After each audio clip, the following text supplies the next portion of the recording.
Welcome to the Northwest Sports Fanatics YouTube channel. I am your host, Orion. I got a great show for you here today between the Chicago Cubs and the Seattle Mariners. First pitch is going to be here in roughly 5 minutes. So let's cue up the music, take a look at the thumb, and let's get into the starting lineups. Happy Friday, everyone.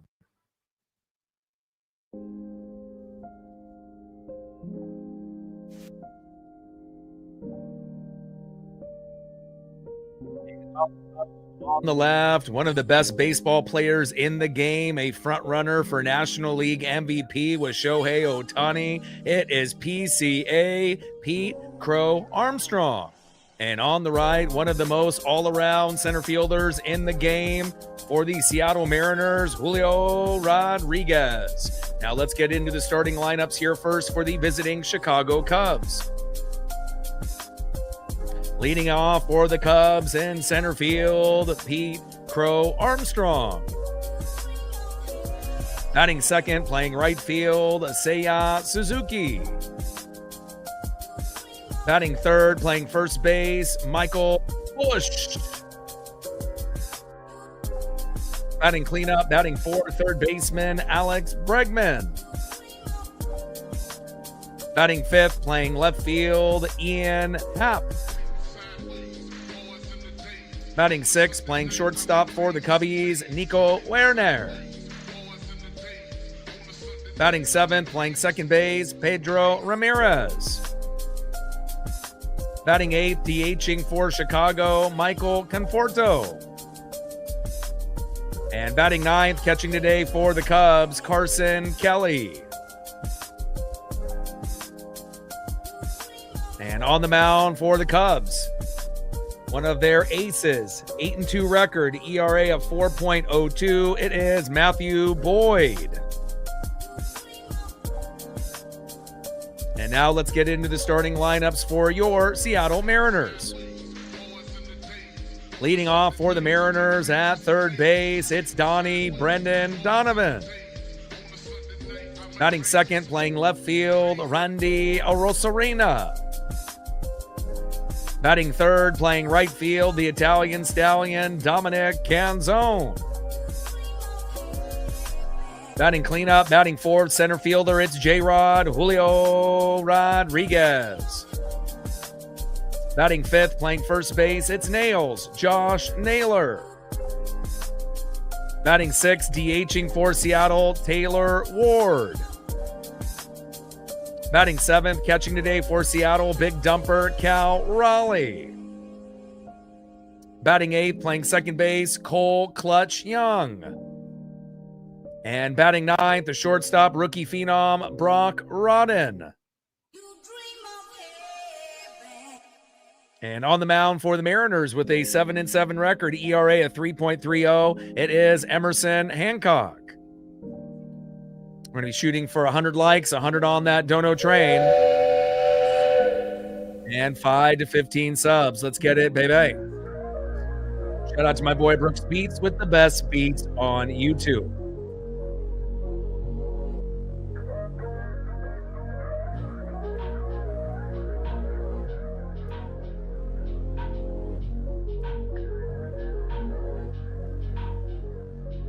'50th anniversary for the Seattle Mariners, 40 plus years on the radio for this legend and icon. He's retiring out of the radio booth after this season, so we dedicate every stream to the one and the only Rick Riz. We love you. And obviously, big news late afternoon last night. Cade Anderson, one of my favorite players, already on the team, finally getting the call up from AA, skipping AAA altogether. Let's fucking go. 10-1 record, ERA of 1.06. And I'm not saying that he's going to be the next Clayton Kershaw, but again, we haven't had too many lefties in the starting rotation, and it wouldn't really shock me in a couple years, maybe even sooner, he could end up being the number one guy in the rotation, and he could end up being a Clayton Kershaw for the Mariners. And again, we've had a few lefties in the last 5 years, but nobody like this guy right here, Cade Anderson. I'm so excited, and he will be getting the start tomorrow against the Cubbies on national television. Let's go. All right, baby. I am excited. Let's get it. Callie representing Hawaii in the building. Daniel's in the building. Donkey and Rebecca are in the building. Dude in the building. Julie, always here. I see you. Douglas in the building. Hawks, I see you. Let's get it, baby. Ian in the building. Let's go. I'm ready. Kate Anderson, baby. We've been waiting quite some time. And again, we knew there was, obviously a chance that they could wait a little bit longer. But again, it's always great to be able to get, a prospect as highly touted as a Kate Anderson. Could have easily went number 1 overall in the first round. Angels took a different pitcher with pick number 2. And then obviously we know the Nats went for a positional player for pick number 1. And I know Kate Anderson is going to ball out. Can't wait to see what he does tomorrow. Jason in the building, what's good? Jeremy in the building, what's good? Chuck in the building, how are you? First pitch from Emerson Hancock to PCA, Pete Crow Armstrong. And that ends up being low and at the knees, 1-0 count.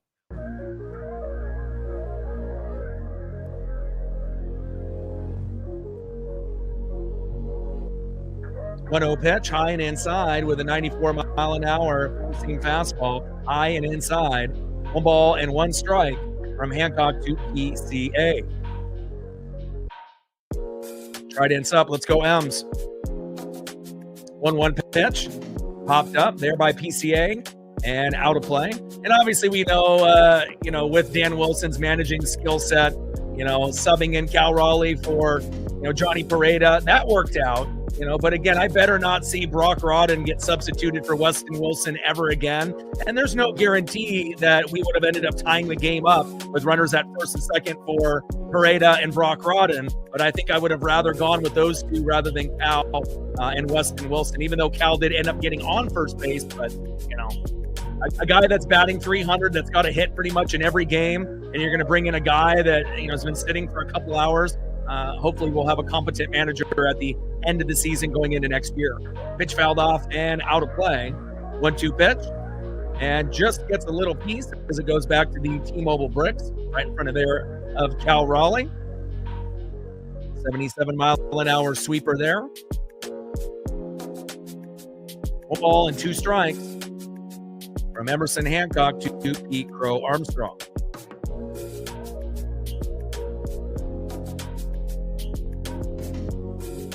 One-two pitch, high and inside. 2 balls and 2 strikes from Emerson Hancock to Pete Crow Armstrong.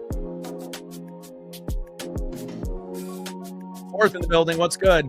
Magic number will be 5 runs, 7 to 10 hits, and if Hancock can give up 2 runs or less, that should put us in a good position to compete. At 3 runs given up at the most, just because we don't really know what the bullpen is going to give up when they come in. But obviously, everyone should be available. And I'm looking forward to this series, one of my favorite series, throughout the year when we end up matching up against the Cubbies, whether it be at Wrigley here or at T-Mobile. 2-2 pitch, low and at the knees, low and away. Count now is full. 3 balls and 2 strikes from Emerson Hancock to Pete Crow Armstrong. Let's go, Em. We need a strong start. Emerson Hancock on the mound, Pete Crow Armstrong in the box. 3-2 pitch. And a hard hit ball. Deep right field. And gone. Tough. We tried to be able to jump up and rob that home run. But again, Pete Crow Armstrong having an MVP type of season, just like Shohei Ohtani, as well as Yordan Alvarez. And again, we may end up having to intentionally walk Pete Crow Armstrong, but at least he's, in the leadoff spot. So it ended up being just a solo dinger rather than having him bat in the 2-hole or the 3-hole and having it be a 2-run jack or a 3-run bomb. And you get Dominic Canzone jumping there, but just mistimed the jump. And if he would have timed it right, maybe he would have got it. But again, 1-0 Cubbies. Hopefully he'll be able to limit the damage. And again, when you're going against one of the top 3 players in the game this season, Yordan Alvarez, Pete Crow Armstrong, or Shohei Ohtani, homers are going to happen. Now you just have to be able to decide on how many times you're going to walk them after this. 0-1 pitch, low and away. Cutter missing, 88 miles an hour, high and inside to Seiya Suzuki. 1 ball and 1 strike with nobody on and no outs. Top of the first, 1-0 Cubs. 1-1 pitch. In there for a strike. high and inside. Nice pitch with that four-seam fastball. And again, we have to be painting the corners as much as possible, because if you go right down the middle on the Cubbies, bad things will happen.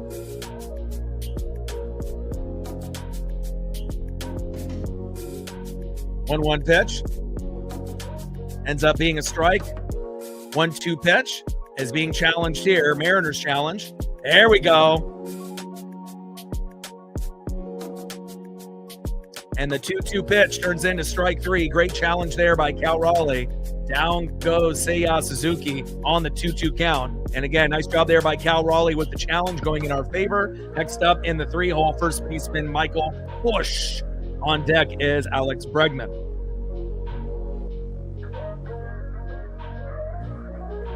First pitch with the cutter, 88 miles an hour, right down the middle to Busch. 0-1 count. Jesse in the building, how are you? Sean in the building, how are you? 0-1 pitch, high and away.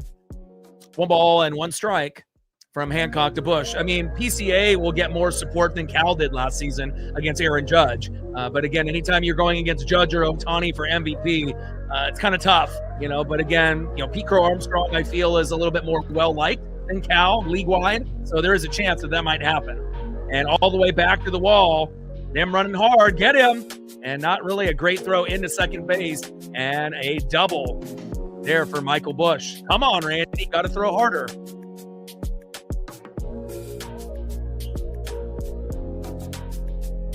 Next up in the 4-hole, third baseman Alex Bregman. And on deck in the 5-hole, another free agent after this year, Ian Happ. And again, you know, when those baseballs go to Randy, you know, you have to hustle. You know, you just can't give up and just assume that they're just going to easily get a double or triple. Hard hit ball, deep left field. Back, gone. Yikes. And our pitching staff getting obliterated here early. And just like that, 3-0 Cubbies. Come on, Mariners. You know, and again, there's a reason why we called up Cade Anderson, because can we really trust any of our pitching staff right now besides Logan Gilbert? And the answer is no. You know, we can't trust George Kirby. He's given up 5 runs in the last few starts. You know, Brian Wu, you know, is starting to pitch a little bit better. That might be the guy that you could trust second, you know, but with Hancock and Miller, you know, it's not looking too good as of late. And again, you know, we want to be able to have more than one guy that we can trust besides Logan Gilbert, and maybe that'll be Cade Anderson. But come on, guys, we got to be better. We know how great this Cubs team is, but let's go. Put it together. Next up is Ian Happ. First pitch is in there for a strike, 0-1 count. And again, we're going to have the bats come alive, and at least that's one thing that's been going for us lately, is the bats have been pretty good. But again, pitching has been terrible as of late as far as starting pitching, except for Logan Gilbert. He's been great. Everyone else, kind of shaky. Woo's been a little bit better, you know, as of late on the road, and he's usually got an ERA of 2. So I would probably say right now Logan Gilbert 1, maybe Woo 2, and then right now Miller and Kirby and Hancock are all tied at the bottom for not being very reliable whatsoever. 1-1 pitch, fouled off and out of play. Sean's trying to get us going here. Appreciate you. The official Doggo Dad Dono. I am taking her to the groomer tomorrow to get her nails trimmed and her body washed. So thank you so much. We're at 50 on the Dono train already. 50 to go for our first goal. Salute to someone that's got 3 dogs and a cat, you know, rescuing, you know, dogs in the best way possible. And again, from one dog father to another, I salute you and I appreciate you. We're at 50 on the Dono train, 50 to go for our first goal. 2-2 pitch to Ian Happ. Little dribbler there towards third. And it's in Randy's area, which is a nightmare. Everything turns in a single to a double, double into a triple. And look at that. Lazy throw. Can't even get it to second in time. And again, it's just ridiculous. You know, we know Randy is going to be one of the top guys as far as free agents with Scoop Ball next year.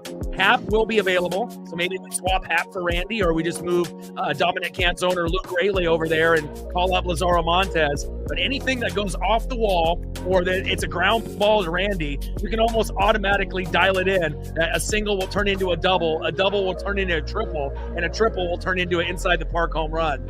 And we've had quite a few balls already hit to Randy. And like I said, we know how great of a hitter he is, but how many runs is he giving up defensively game in and game out? Way too many.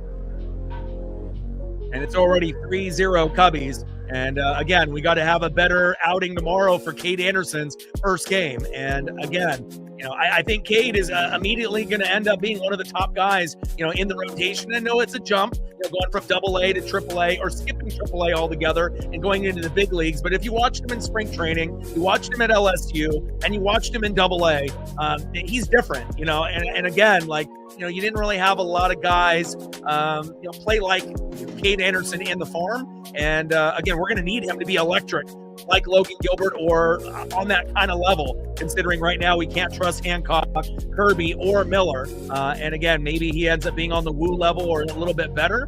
And we know Woo struggled early on, but it's gotten better. And a little slow dribbler, throw to first, throw is low, and that is 2 away. Runner advances to third with 2 outs. I mean, it is the Cubbies, though. I mean, you have to also realize, we're going against teams lately that are going to be 20, 30 games above 500. So, again, we just got done with a series with a team that was 30 games above 500. And then we have to, go up against a team now that's 20 games above 500. So you already knew it was not going to be easy. First pitch with the sinker, 95 miles an hour, high and inside to Ramirez. 1-0 count. Still think that we're going to have a good chance to compete in this series. But again, the bats have to come alive and the pitching's got to be better. 1-0 pitch popped up and out of play. But I am excited that Cade is finally getting called up. That's one of my top 3 guys. And, it's already been that way even before he's been able to step on the field for his first professional game tomorrow. And I do think he could be the Clayton Kershaw of this generation for the Mariners. And again, we need it. We know we have, talent, based off name recognition. But let's be honest, Woo, Hancock, Miller, and Kirby especially lately have not really been what we thought. And even Gilbert started off the season 0-2. So we definitely need a guy to come in and be the number 2 guy right away. And who knows, Cade might end up being the number 1 guy by the time the season is over, based on his production. So definitely looking forward to seeing what he does. And there's going to be bumps in the road. There's going to be, times where he'll get a little roughed up, but again, I'm very excited to have the lefty on the mound tomorrow. Pitch is high and away. 2-2 pitch, low and away. Sweeper 79 miles an hour there by Emerson Hancock. Count now is full, 3 balls and 2 strikes from Hancock to Ramirez. And it's one thing, to get obliterated on the road, but we shouldn't be getting obliterated at home that often with guys like Gilbert, Kirby, Woo, Hancock, and Miller. But unfortunately, that's been the case, not only on the road, besides, Woo kind of picking it up as of late, but at home, we expect a lot more. And maybe, this will be that inning where he gives up 3 and then doesn't give up anything the rest of the way. That's all we got to hope for, and obviously we know when Kirby was up, giving up 5 and then 6, obviously, in his last start. 3-2 pitch popped up. Should be a routine play here in right field or shallow infield for Cole Young, and that is out number 3. And again, not the most ideal way to start off a game, but at least that it's not 6, like it was with George Kirby. And again, Kirby's given up 11 in his last 2 starts. So again, 6 runs in the first inning is terrible. 3 is not good, let's be honest. But again, it's not anything that we can't come back from. And I'd rather be down by 3 rather than 6. And again, even though we were down by 6, we almost came back and won that game. And especially if we would have not substituted Brock Rodden, for Weston Wilson, who knows? Maybe we end up winning that game 8-7 or something of that nature. So, all right, let's go to the bottom of the first inning. Nice catch there by Cole Young, and we need production. And this guy's been giving it to us since he shaved the beard and got a little bit of a haircut. Third baseman, Brendan Donovan. Let's go, Donnie. Batting second in the 2-hole, left fielder, Randy Arosarena. And batting third, right fielder, the Italian stallion, Dominic Ganzone. And on the mound for the Cubbies, 8-2 record, ERA of 4.02. It is Matthew Boyd. Trident's up. Let's go, Ems. Let's go to the bottom of the first inning, down by 3. Not ideal. But again, I still think that we can come back, and I always feel that way. 10 subs to go to 24,600. We're at 50 on the Dono train because of Sean, our MVP here early on. 50 to go to hit our first goal. And let's see where we're at on the likes early on with over 100 in the room on this Friday night. And we are at 44. Good start. 56 to go.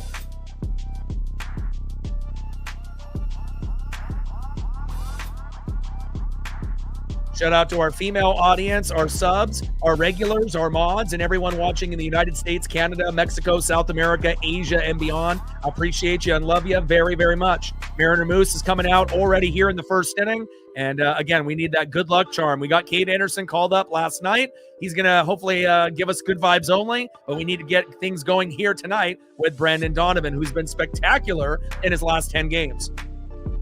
A healthy Brendan Donovan makes us, much better of a team, not only at third base defensively, but as a leadoff hitter. There is no question marks anymore at third defensively, and as far as a leadoff guy that can set the tone. First pitch is a ball, 1-0 count. 1-0 pitch, takes a strike right down the middle with a four-seam fastball, 92 miles an hour. 1 ball and 1 strike from Boyd to Donovan. And we're going to have to be patient in the box. We have started to see a lot of the Mariners kind of follow suit, with J.P. Crawford and Taylor Ward being, pretty patient, as well as Dominic Canzone and Cole Young. But then now you're starting to see Donnie and a few others go down that path, and that's good for the team. 1-1 pitch is a ball, 2 balls and 1 strike. To Brendan Donovan. 2-1 pitch, little dribbler up the middle, throw to first, toe tap on the bag, and that is 1 up and 1 down. Down goes Donnie. Next up in the 2-hole, you got to make up for that lazy defense in left field. Left fielder Randy Arozarena. On deck is Dominic Canzone. Would love to be able to see Lazaro Montes get called up before the season ends. But again, I assume that won't be until next season. Probably would want to get a few more reps there for the Tacoma Rainiers, but that potentially could be a guy that we could have in right field. And then maybe potentially move over Dominic Canzone or Luke Raley to left field if we get rid of Randy. Unless we're able to grab Ian Happ from the Cubs and have him come over to the Mariners, that could also be a good fit for Seattle. First pitch takes a strike looking high and away, 0-1 count.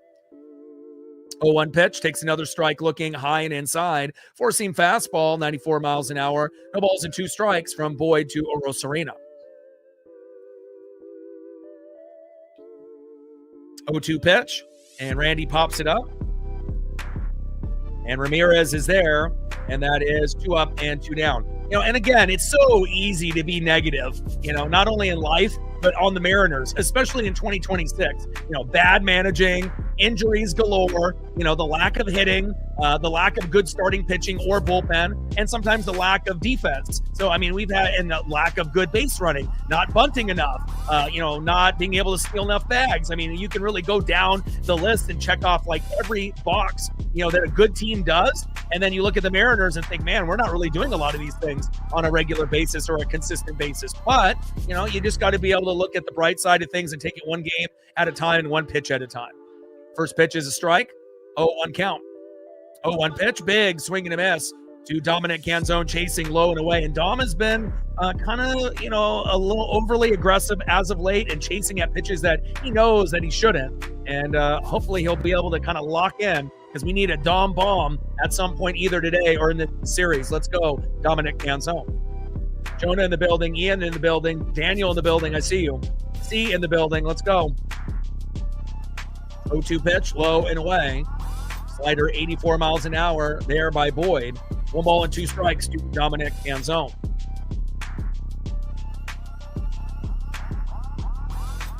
1-2 pitch, low and away. Curveball missing, 76 miles an hour. And again, if we weren't able to put up 5 runs or more since the Astros series, I would be worried. But considering we've been able to throw up, 5 to 7 runs pretty, frequently, within the last couple series, that gives me hope that we will be able to do it hopefully a few times in this series as well.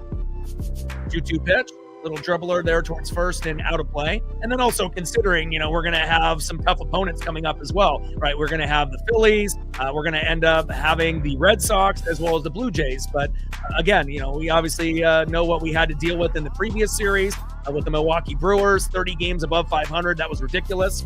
But even that being said, we started to compete with them, especially in those last 2 games. Big swing and a miss on that curveball, getting fooled low and at the knees. And that is a clean inning for the Cubs and Matthew Boyd.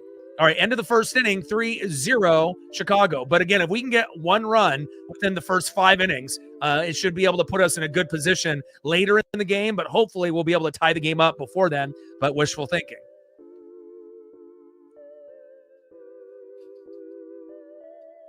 Trident's up. Let's go, Elms. Shout out to my boy Brooks Beats with the best beats on YouTube.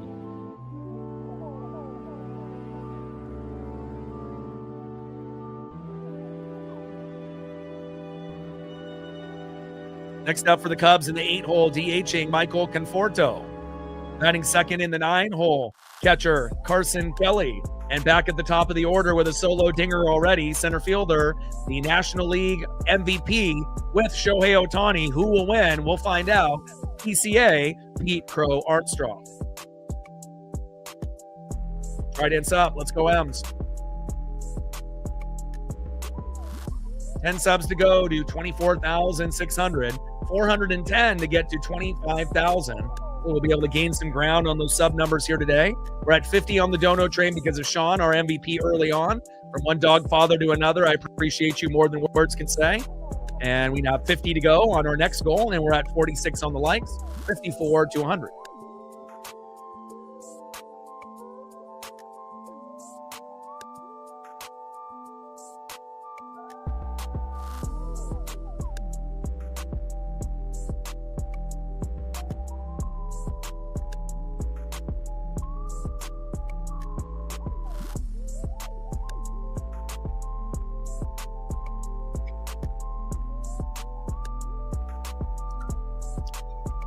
Paisley says hi.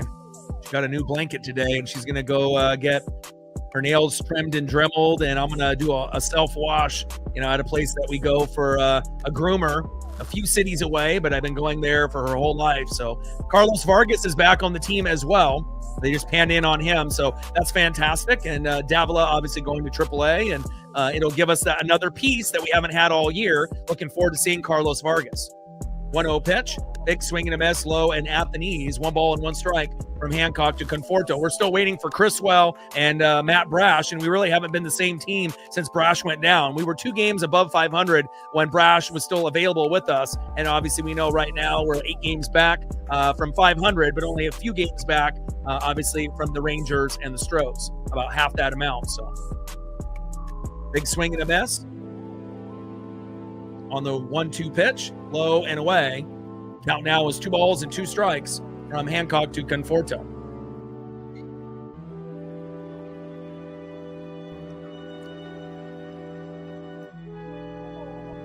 Two pitch from Hancock. Little dribbler up the middle. Rodden is there. Good defense there by Rodden. Toe tap on the bag by Naylor, and that is 1 away. It's actually probably my favorite, day of the month, when I get to take her there to get her nails trimmed and dremeled, and I can kind of pamper her a little bit. And they have a self-wash, kind of tub. They have like 8 of them. And usually I like to get there early, so there's not really a lot of other dogs there. And then they give you, a number of shampoos and things. And I see a lot of people, they just shampoo once. Not me. I'm going to use 3 of them. If I'm going to be going once a month, I want to make sure that, I get the most for my dollar, especially if I'm going to be spending $30, $40 at the groomer. I want to make sure that she smells good, and obviously she feels good and feels pampered and loved. First pitch in there to Carson Kelly is in there for a strike, looking low and at the knees, 0-1 count. Nothing makes me happier seeing her happy and a smile on her face. 0-1 pitch. Low and at the knees. A little check swing, but didn't go around. Sinker 98 miles an hour. 1 ball and 1 strike from Hancock to Kelly. Try to dance up. Let's go M's. Come on, Emerson. You got to do better than that 3 runs that you gave up early on. But again, Miller has been really terrible lately. Kirby has been really terrible lately. And now we have Hancock already giving up 3. And, we have Cade Anderson tomorrow making his MLB debut, and then Brian Wu after that. And hopefully Wu, Cade Anderson, and Logan Gilbert will be trustworthy. And then we'll figure out about the other 3, Hancock, Miller, and Kirby, if they'll ever get back to where they were, earlier in the year. Big swing and a miss, high and away. 2 balls and 2 strikes from Hancock to Kelly.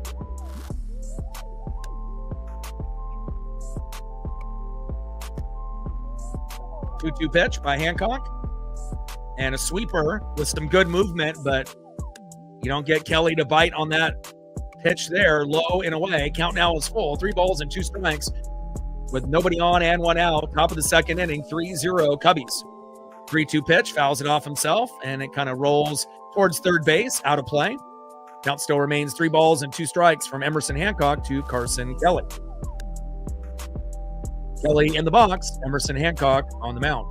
Come on, Emerson.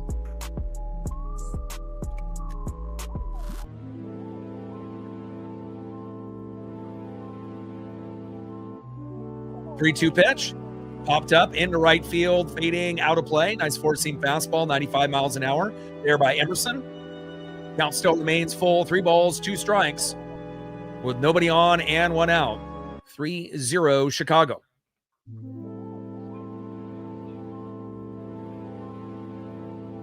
Three-two pitch. Got him. Big strikeout.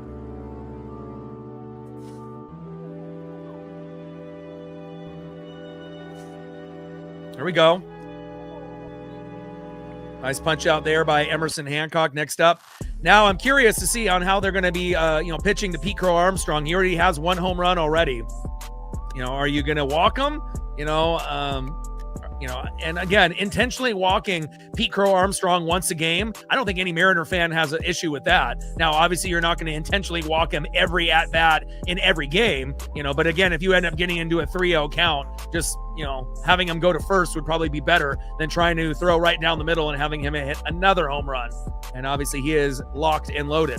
0-1 pitch popped up and out of play. And that's the one thing that, if you are going to throw to him, you can't throw right down the middle to Ohtani, Judge, PCA, or Yordan Alvarez. Now, if you can pitch to him high and inside or low and away or low and at the knees, and you try to jam the hitter, then you might get a cheap pop-up. And that's kind of what we're looking for. A pop-up from Pete Crow Armstrong, or a little easy ground ball, for Rodden or Cole Young or for Brendan Donovan to have a nice smooth throw, to Naylor to get that last out. No balls and 2 strikes to PCA. 0-2 pitch, low and at the knees. Curveball, 76 miles an hour. Inside and just missing the strike zone by a few inches there. 1 ball and 2 strikes with nobody on and 2 outs. Top of the second inning, 3-0 Cubs.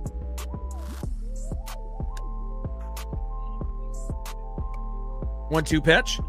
And PCA pops up. Hopefully we'll get someone to get to this ball. There we go. And Brandon Donovan is reliable as they come, and again, if that would have gone to Randy, that probably would have just dropped, but again, Brandon Donovan has some pride and some effort in getting that in foul territory. Great job there by Donnie. And that is out number 3 on Pete Crow Armstrong. Good job. All right, let's see who's up next here for the Mariners, and hopefully we can get on the board. Even just getting to 1 and kind of stopping the bleeding is very important. Shout out to my boy Brooks Beats with the best beats on YouTube. Next up for the Mariners, one of the best center fielders in the game. It's J-Rod, Julio Rodriguez. Batting second, first baseman, it's Nails, Josh Naylor, who's been really seeing the ball really well within the last month and a half. Let's go Nails. And batting third, a good pickup for the Mariners, since we got him in the 6th hole, DHing Taylor Ward. Trident's up. Let's go M's. 10 subs to go to 24,600. 410 to get to 25,000. 6.2 to 6.3 million views. Next goal will be 7 million views, then 8, 9, and 10. We're at 50 on the dono train because of Sean, our MVP. 50 to go. And let's see where we're at on the likes. We should be getting closer to that 100 number. And we're at 54. 46 to go.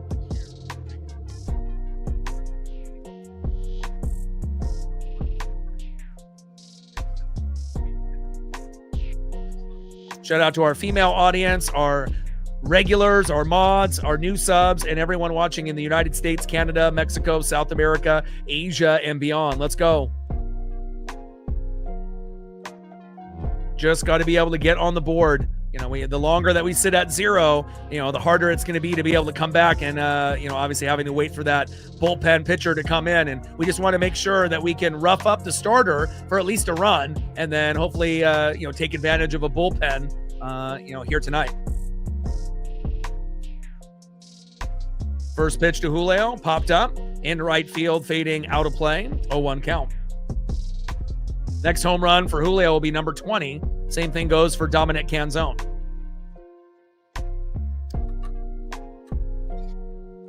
Shout out to my boy Brooks Beats with the best beats on YouTube.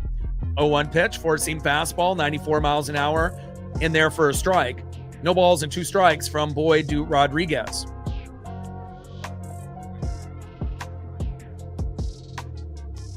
Oh-2 pitch. And Julio with a line drive. Not caught clean, but throw to first in time, and that is 1 away.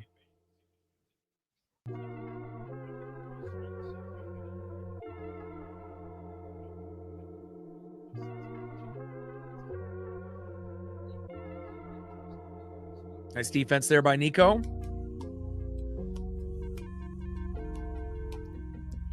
Next up in the 5-hole, first baseman Josh Naylor. On deck is Taylor Ward. Would have liked to see Julio run a little bit harder there, but I think he thought that Nico caught it. And after he ended up throwing to first base, was a little confused. But first pitch in there for a strike, 0-1 count.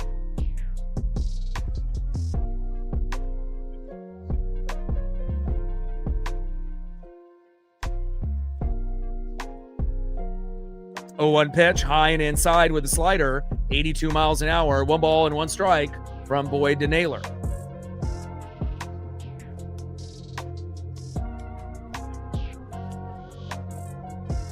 One pitch, big swing and a miss, low and away.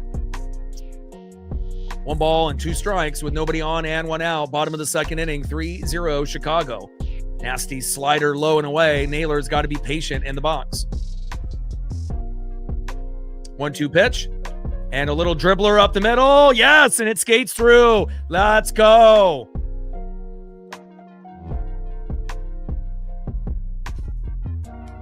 Nice job there by Josh Naylor.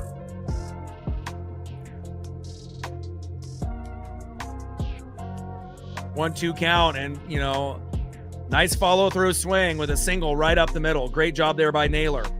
Next up in the 6th hole, DHing Taylor Ward. On deck is the big dumper, Cal Raleigh.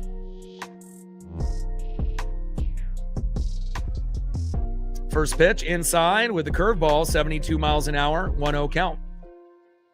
Looked like it was on the corner. It could have ended up being a strike, but no challenge there by the Cubs. Let's go, Taylor. 1-0 pitch from Boyd to Ward. High and away. 2 balls and no strikes as that slider, 84 miles an hour, just missing. Both pitches very close on the line. It could easily be an 0-2 count right here, but no challenge by the Cubs again. 2 balls and no strikes. Probably should be an 0-2 count. No balls and 2 strikes. But we'll take it. 2-0 pitch.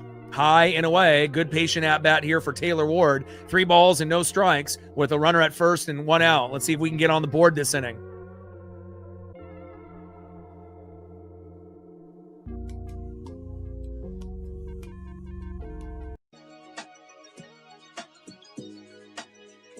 .30 pitch, high and inside, and that's a 4-pitch walk, and now we got runners at first and second with 1 out. Let's go.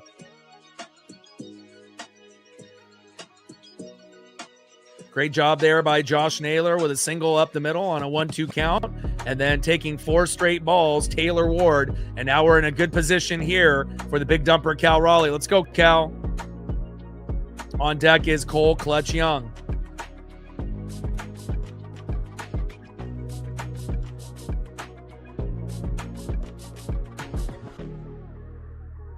First pitch to Cal. Hard hit ball. Deep left field. Back. Gone! Let's go! Cal Raleigh, the big dumper. 3-3. Let's go! Woo!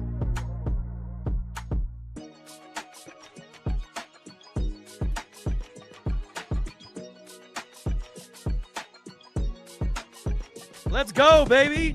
That's what I'm talking about. Let's go.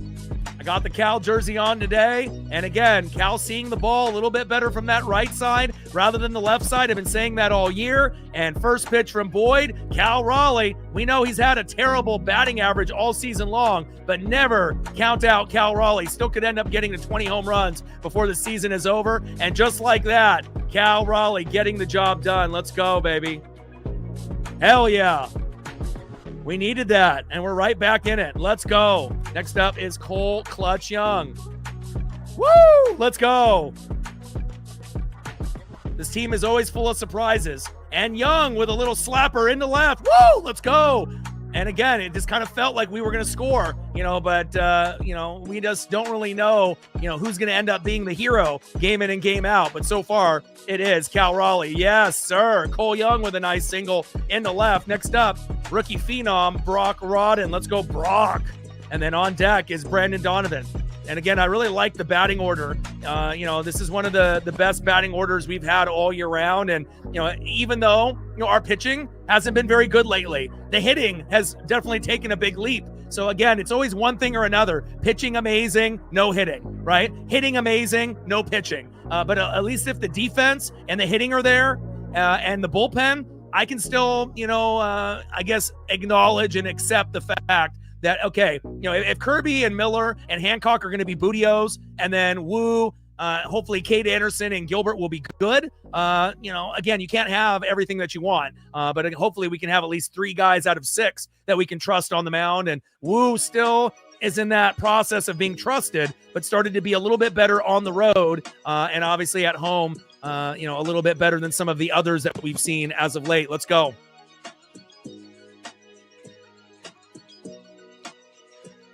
Trident's up. Let's go, M's. And it's awesome that we can respond early because, again, a lot of times when we score first, the other team scores immediately, and we can't really celebrate our lead. But thankfully, after Hancock had a terrible, first inning, Naylor gets on a 1-2 pitch. Then you get a 4-pitch walk out of Taylor Ward. And, again, doing what JP normally does. And a hard hit ball into deep left by Brock Rodden. Back to the warning track and caught. And runner is tagging up, and Cole Young is safe. Let's go. And sometimes that's all you need, like I've mentioned in the past, when you're down 3, 4, 5 runs. One guy to get a single, one guy to get walked or hit by a pitch, and then the next guy hits a home run. Easier said than done, but we actually have been hitting pretty well since the Astros series. Great job by the Mariners, and we're tied up at 3. Next up is Brandon Donovan. Let's see if we can get an RBI by Donnie before this inning is over. First pitch to Donnie. And Donnie with a slapper in the gap. Drop, please. Yes! And it drops. Run, Cole! Run, Cole! Run! Run! Yes! Woo! And we take a nice 4-3 lead. Let's go! Donnie is amazing, baby!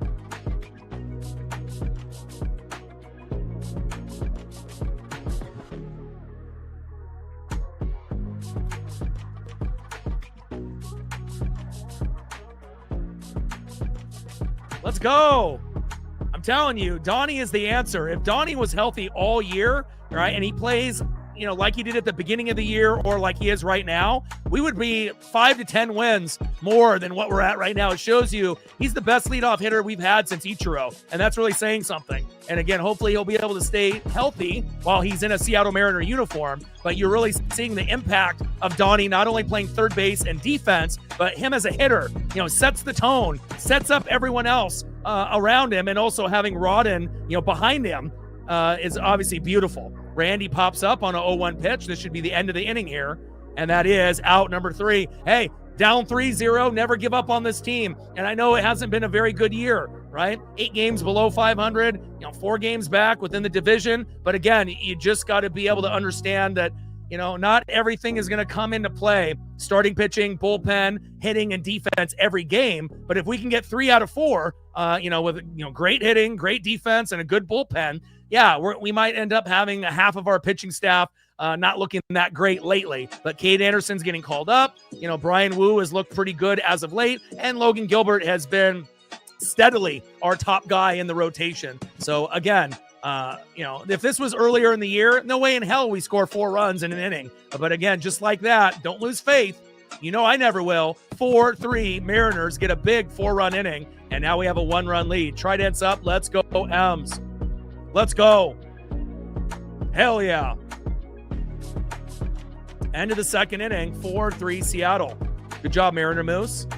All right, let's see who's up next here for the Cubbies as we go to the top of the third. Next up for the Cubbies in the top of the third, 0-for-1 with a K. Right fielder, Seiya Suzuki. Batting second, 1-for-1 with a run, first baseman Michael Busch. And batting third, 1-for-1 with a run with 2 RBIs, third baseman Alex Bregman. Trident's up. Let's go, M's. And it's always exciting when we play the Cubbies. It's one of my favorite series all year round. You just never know what you're going to get.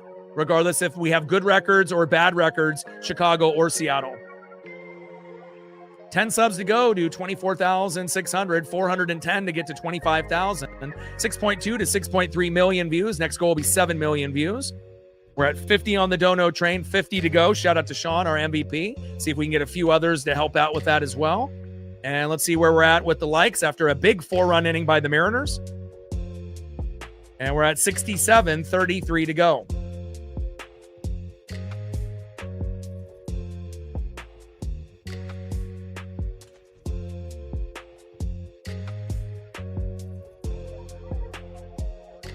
Now we just need our weak link, our pitcher, to be able to settle down and settle in and not give up any more runs until the bullpen comes in. First pitch is high and inside, 1-0 count. 1-0 pitch, sinker, 95 miles an hour, high and away to Seiya Suzuki. 1 ball and 1 strike to the guy that was really talked about quite often, but I was kind of skeptical if he was actually going to get moved, Seiya Suzuki. And on deck is Michael Busch. 1-1 pitch with the sweeper and missing there. 2 balls and 1 strike from Hancock to Suzuki.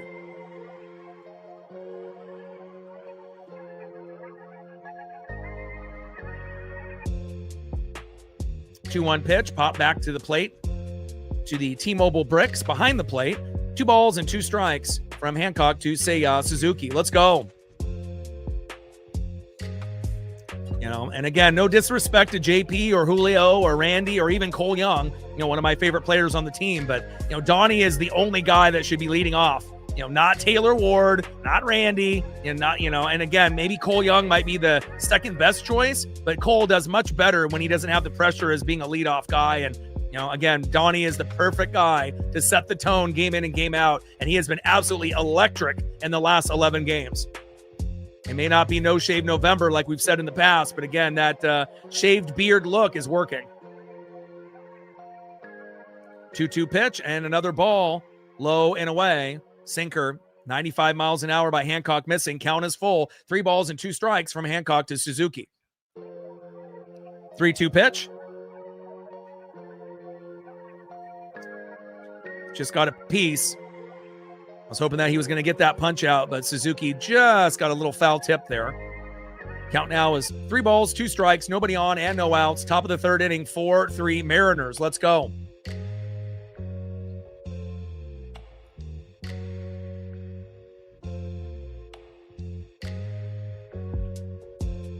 Suzuki pops up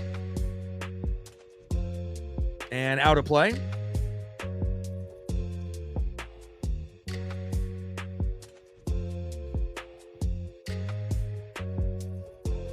And I just like to be able to see patient at-bats. If you got patient at-bats, good things happen.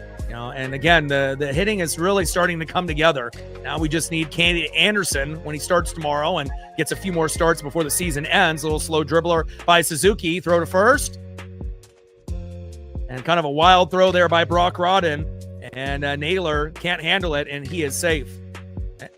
And we need Rodden, to do a better job. Obviously with him and Colt Emerson and J.P. Crawford, just seems like everyone that plays shortstop this year has had issues throwing to Naylor. But it looks like it might have been on Naylor there. I mean, it's off of one hopper, but I've seen Naylor make that play before. I mean, Naylor goes kind of with the backward, kind of approach. That one kind of looked more like on Naylor rather than on Brock. I mean, still kind of a tough play, but I mean, we didn't pay Naylor the big bucks, to be average. I mean, if we were going to, deal with someone that, maybe hit or miss, obviously with defense and offense in the past, we could have just kept Ty France. And he's having a breakout year for the Padres this season. First pitch is low and away to Michael Busch with the cutter, 1-0 count.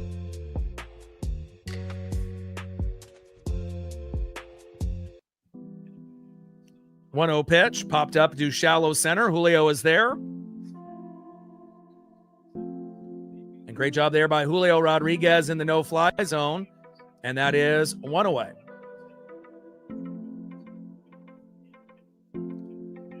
Down is Michael Busch popping up to Julio. Next up in the 4-hole, third baseman Alex Bregman. And on deck is left fielder Ian Happ.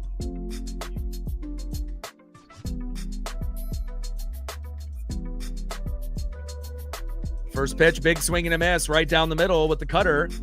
88 miles an hour there by Emerson Hancock. Right down the pipe to Bregman, 0-1 count.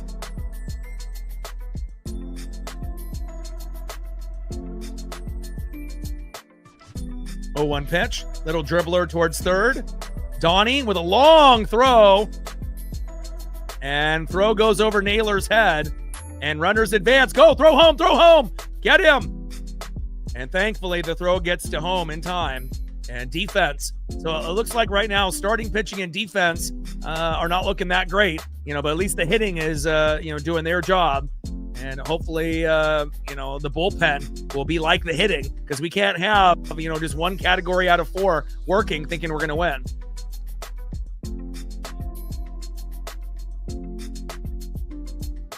Tough throw by Donnie, to Naylor. He stretched, but just couldn't get it. And thankfully, we prevented them from scoring a run here. But now we got runners at second and third with 1 out. We desperately need a double play.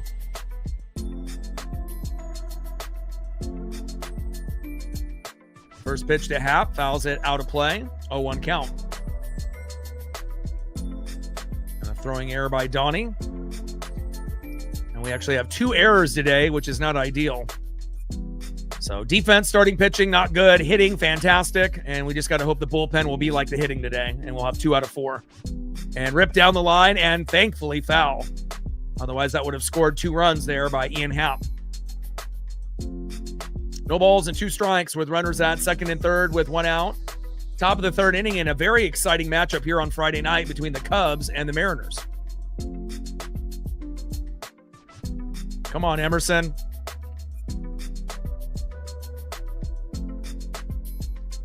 Oh, 2 pitch, big swing and a miss, and that's a huge punch out there for M.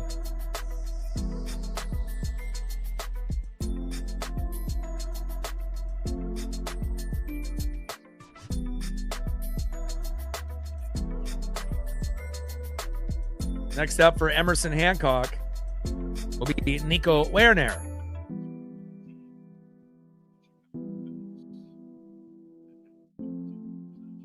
All right, we're going to a mound visit by Cal Raleigh, which is something that Pareda needs to do as well. There's going to be certain situations where your pitcher is going to need confidence and a breather. And, even though Cal has had some struggles, obviously batting average wise came up big with a 3-run jack here today. And I trust Cal, as far as leadership and defense more than Pareda. Obviously Pareda is better than Garver, but Pareda is not better than Cal. And again, Cal definitely gives them that reassurance, considering he's been with these guys for a number of years. Sometimes you got to be able to have that second manager on the field to, let the pitcher kind of breathe a little bit, get to an agreement on how you want to be able to go out the next batter. And also, giving words of encouragement, telling them that they can get this done and that Cal believes in them. And I know that goes a long way, not only for the starting pitchers, but also the guys in the bullpen. Top of the 3rd, runners at second and third with 2 outs. Mariners hanging on to a 1-run lead, 4-3. And we need to get this last out. First pitch to Werner. Pitch is low and away, 1-0 count.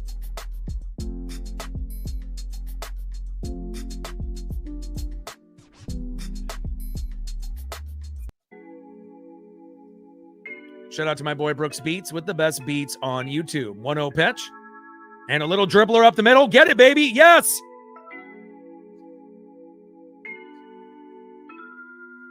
Let's go, baby. Great defense there by the M's after having 2 errors. Cole Clutch Young. Beautiful play, baby. Let's go. Maybe the one bright spot, all year.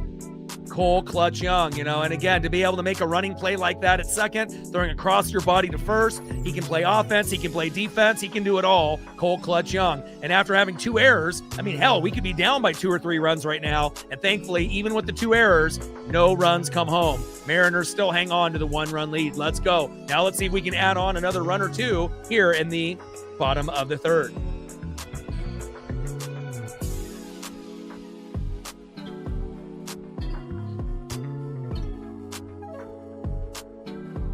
Next up for the Mariners, 0 for 1 with a K. Be patient in the box. Right fielder, the Italian Stallion, Dominic Canzone. Batting second, 0 for 1, center fielder, it's J-Rod Julio Rodriguez. Let's go, Julio. And batting third, 1 for 1 with a run, first baseman to get the party started. You know who it is. It's Nails, Josh Naylor. We're at 50 on the Dono train because of Sean. 50 to go. 10 subs to go to 24,600.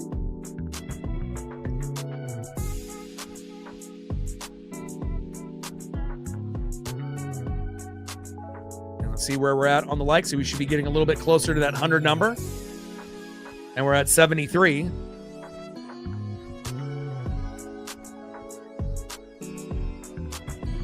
$27 to go.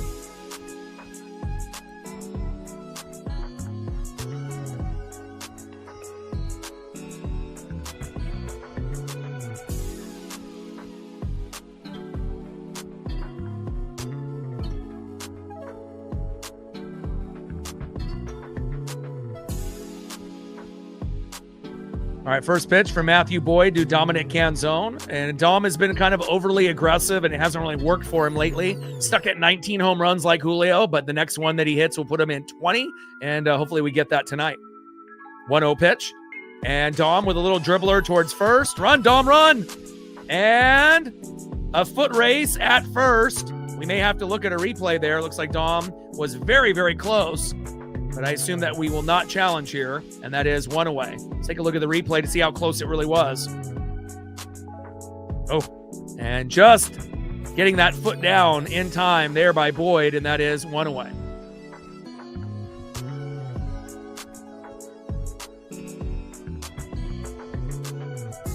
Next up, center fielder Julio Rodriguez. On deck is Josh Naylor. Shout out to my boy Brooks Beats with the best beats on YouTube. First pitch with the changeup, low and away, 1-0 count. Julio also at 19 home runs. Next one will be 20 on the season. 1-0 pitch, low and away. Curveball just hitting the corner, 72 miles an hour. 1 ball and 1 strike from Boyd to Julio Rodriguez. Shout out to my boy Brooks Beats with the best beats on YouTube. 1-1 pitch, high and inside. Four-seam fastball missing there by Boyd. 2 balls and 1 strike from Boyd to Julio Rodriguez.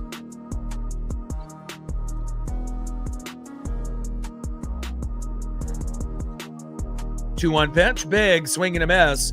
Change up, 78 miles an hour there by Boyd.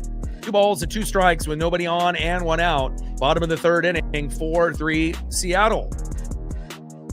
Come on, Julio. Let's go, J-Rod. 2-2 pitch to Rodriguez. High and away. Change up, 78 miles an hour missing off the plate. Count now is full. 3 balls, 2 strikes from Boyd to Julio Rodriguez.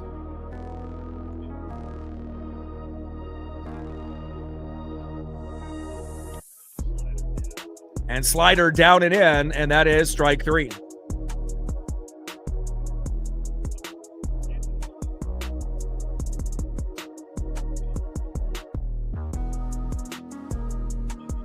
Phillies up next, Monday through Wednesday with Bryce Harper. Next up is first baseman, it's Nails, Josh Naylor. On deck is Taylor Ward.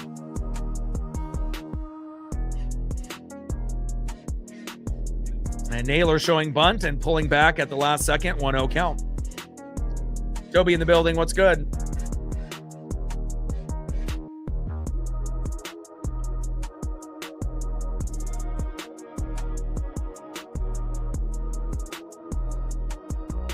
One 1-0 pitch, low and away, hitting the corner. 1 ball and 1 strike from Boyd to Naylor. TJ in the building, what's good?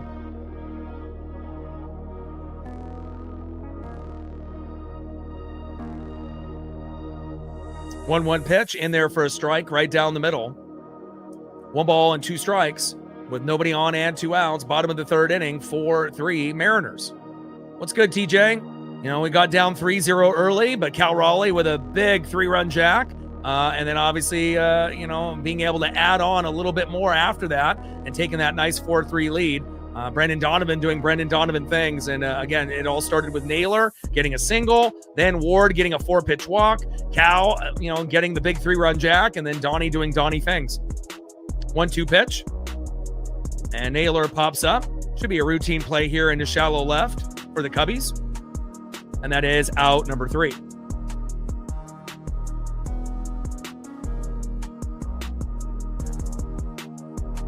All right, end of the 3rd inning, 4-3 M's. All right, let's see who's up next here for the Cubbies as we go to the top of the 4th inning. Next up for the Cubs in the 7-hole, second baseman Pedro Ramirez. Batting second in the 8-hole, DHing Michael Conforto. And batting third, 0 for 1 with a K, catcher Carson Kelly. Trident's up, let's go M's.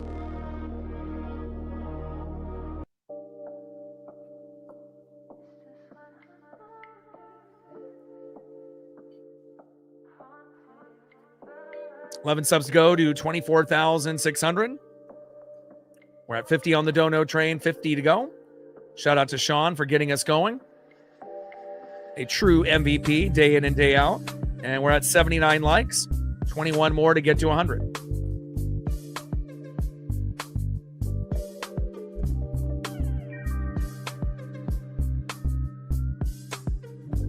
What's good, Jonah? Rebecca is in the building. What's good?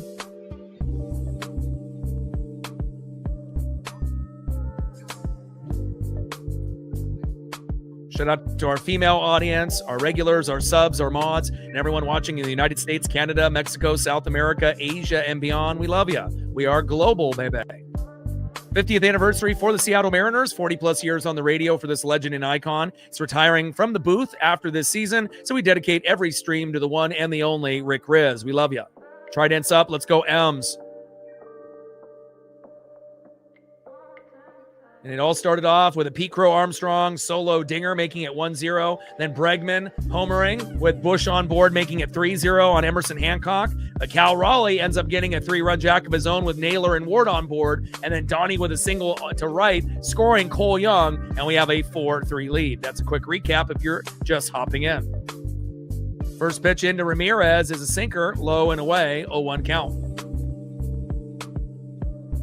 0-1 pitch and a little dribbler by Ramirez, and Naylor's got it, toe tap on the bag, and that is 1 up and 1 down. Down goes Pedro Ramirez on that little dribbler up the middle towards first base. 1 up and 1 down. Next up in the 8-hole, DHing Michael Conforto, and on deck is catcher in the 9-hole, Carson Kelly.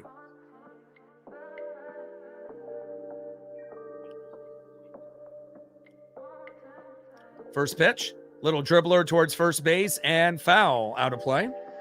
0-1 count. 10 homers, 30 ribbies, with a 221 average from Conforto in 2026.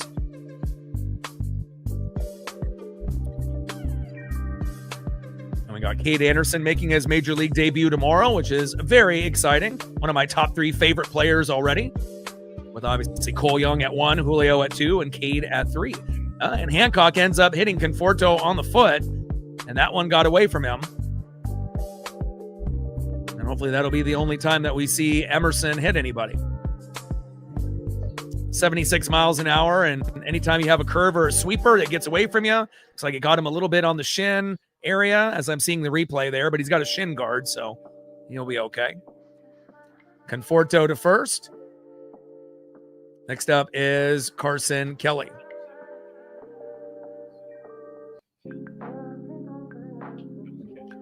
And a line drive there by Kelly that scoots past the third baseman and rolls to Randy Arozarena. And now we got runners at first and second with 1 out. We desperately need a double play to get out of this. Let's go. Next up is Pete Crow Armstrong. On deck is Seiya Suzuki. 20-12 since the All-Star break, one of the best records in baseball. 22-11 is the best record by the Red Sox. And then Brewers and Padres are also 20-12. And obviously we know how good Milwaukee is because we just faced them in the last series.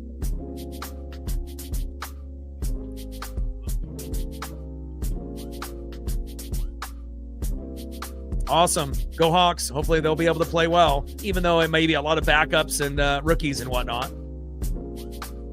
You just never know what you're going to get out of a preseason matchup. Sometimes, you'll end up, doing what you think is going to happen. And then sometimes, the opposite, ends up happening and you just get kind of, beat up a little bit, by the other team. But hopefully it ends up being a competitive game on the weekend. 1-0 pitch. Little check swing, low and away. 2 balls and no strikes with runners at first and second and 1 out.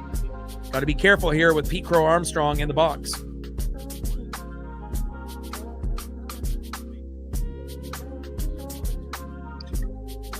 2-0 pitch. And that got very close to hitting Pete Crow Armstrong. 3 balls and no strikes with runners at first and second and 1 out. Come on, Emerson. I mean, it's bad enough that Miller and Kirby are terrible right now, and then now we can't have Hancock as far as trustworthy. So, and then if Wu ends up not doing that well on Sunday, then it's going to be just Cade Anderson and Logan Gilbert, and that's it, assuming that Cade pitches well. I mean, you got to have, more than just 2 guys out of 6. And Pete Crow Armstrong pops up to left, throws the bat in disgust, and that is 2 away.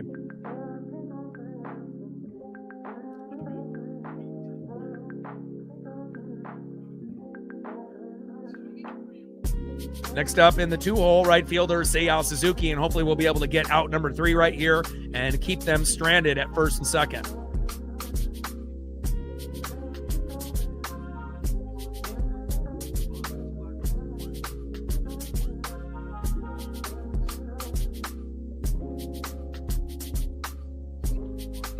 It's possible. I mean, Ohtani, homers pretty often, but there's a chance that he may not. And PCA getting another hit is very possible. I mean, those are the 2 best players in the National League this year. And then Yordan Alvarez is the best player in the American League. So those are the guys that are in the running for MVP in their respective leagues. So it is possible.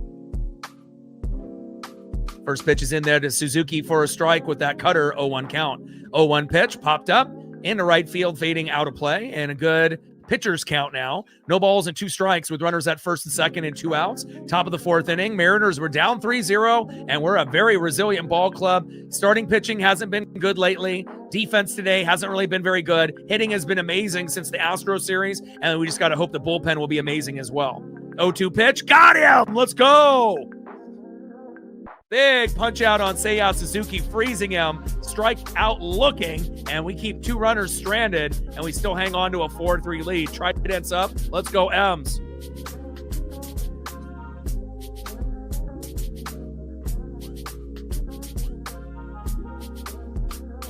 Nice job by M. Gave up the 3 runs in the first inning and has been clean since.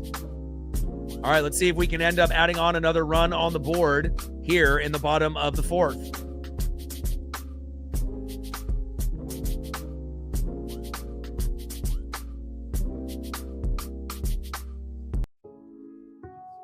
Shout out to my boy Brooks Beats with the best beats on YouTube. Next up for the Mariners, 0-for-0 with a run and a base on ball. DHing today, Taylor Ward. Batting second with a 3-run jack already, big dumper Cal Raleigh. And batting third, 1-for-1 with a run, second baseman in the 8-hole, Cole Clutch Young.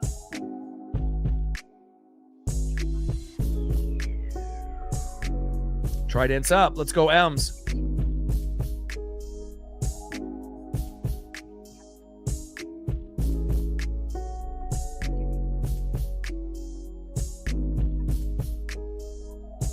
Gained a sub moments ago. 10 subs to go to 24,600. 410 to be able to get to 25,000. We're at 50 on the Dono train. 50 to go. Shout out to Sean for getting the party started. And let's see where we're at on the likes. We should be getting closer to that 100 number. And we're at 93. Can we get 7 people to hit the like button, please? And we'll be at 100.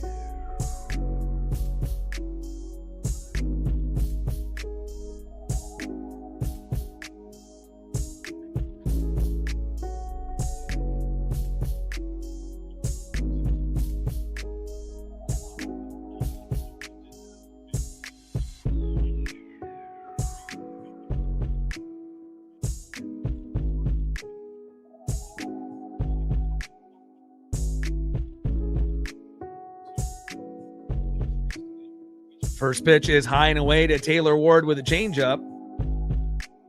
1-0 count. 1-0 pitch with the slider in there for a strike. 1 ball and 1 strike to Taylor Ward.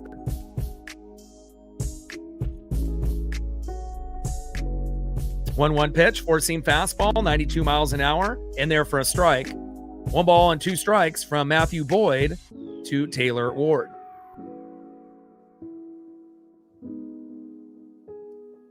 1-2 pitch, Ward pops it up into shallow center. Should be a routine play for Pete Crow Armstrong, and it is, and that is 1 up and 1 down. Next up is the big dumper, Cal Raleigh. On deck is Cole Clutch Young.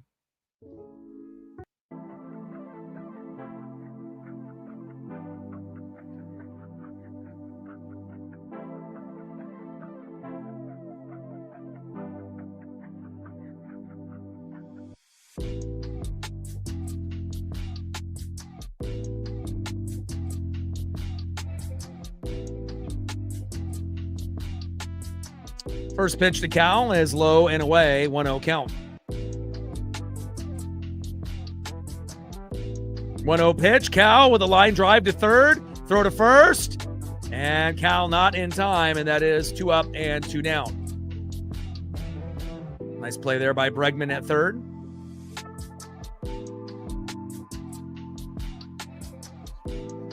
Next up in the 8-hole, second baseman Cole Clutch Young. On deck, the rookie phenom Brock Brodin.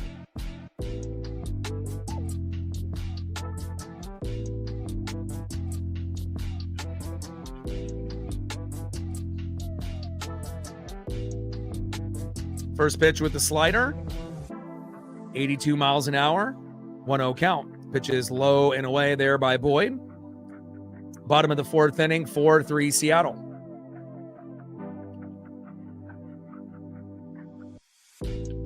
1-0 pitch, little dribbler towards first, toe tap on the bag, and that is out number 3.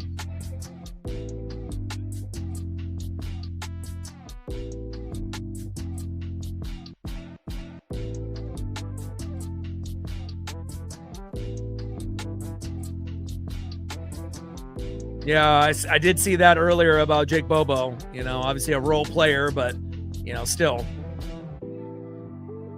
All right, let's go to the top of the 5th inning and see who's up next here for Chicago.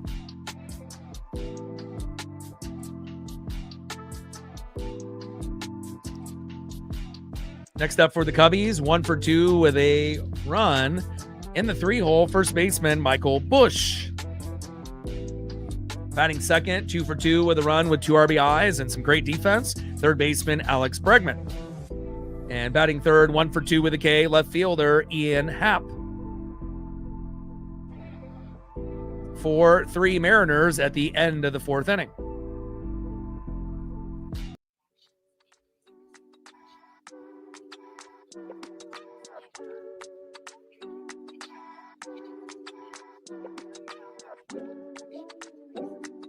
Gained another sub during the commercial break. Thank you so much. We only need 9 more to go to 24,600. 409 to get to 25,000. Shout out to our female audience, our regulars, our mods, our subs, and everyone watching in the United States, Canada, Mexico, South America, Asia, and beyond. And hopefully we got those 7 people to hit that like button with 200 plus in the room. So I assume that we should be over 100 likes now. Where are we at? We are at 104. Thank you so much. 96 to 200.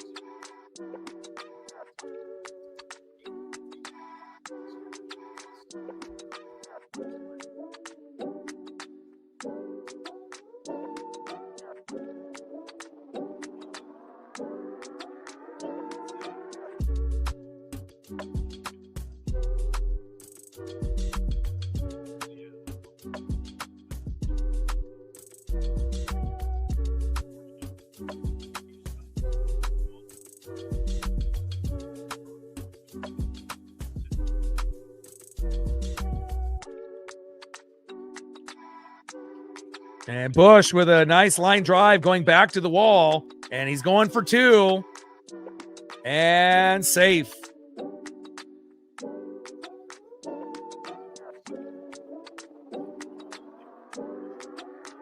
Nice hustle there by Michael Busch.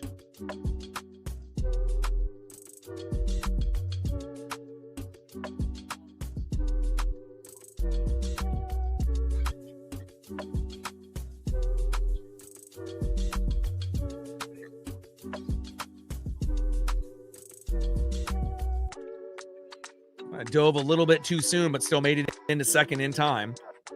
First pitch to Bregman, high and inside with a cutter, 86 miles an hour, 1-0 count.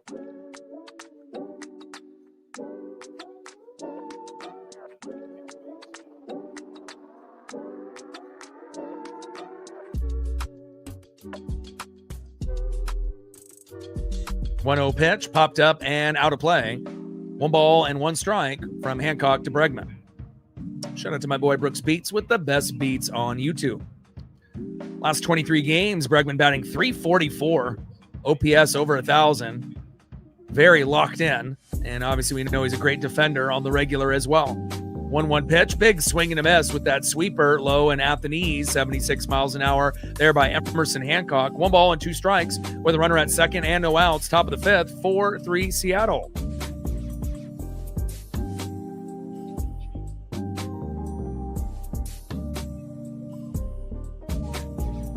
One-two pitch, big swing and a miss. Got him.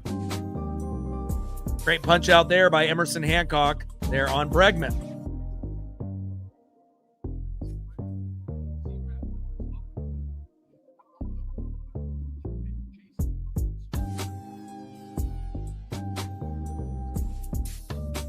Next up in the 5-hole, left fielder Ian Happ, who will be a free agent at the end of the year, just like Randy Orosarena. First pitch is high and away, 4-seam fastball, 95 miles an hour, 0-1 count. 2 singles, 3 doubles, and 2 home runs for the Cubs already, but only 1 for 5 with runners in scoring position, and we like that.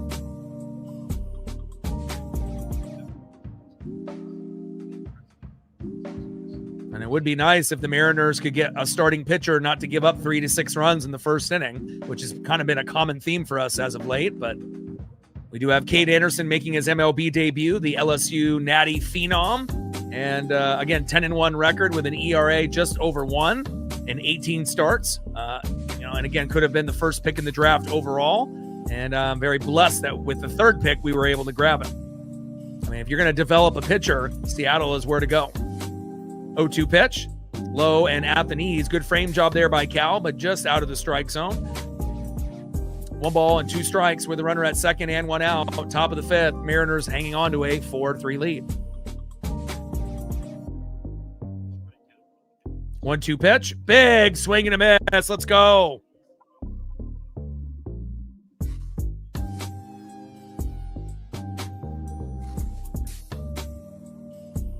Great job there by Emerson Hancock.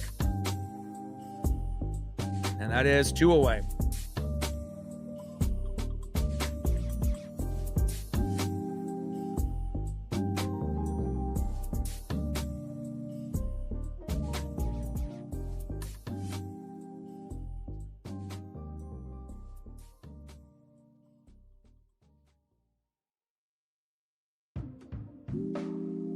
First pitch, high and inside, 1-0 count.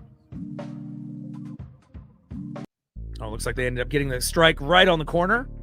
0-1 count.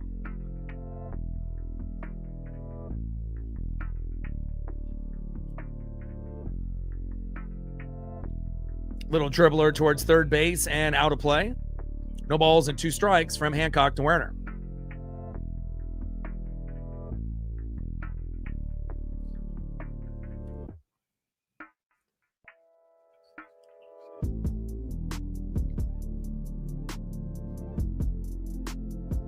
O2 pitch and a little dribbler towards third and out of play.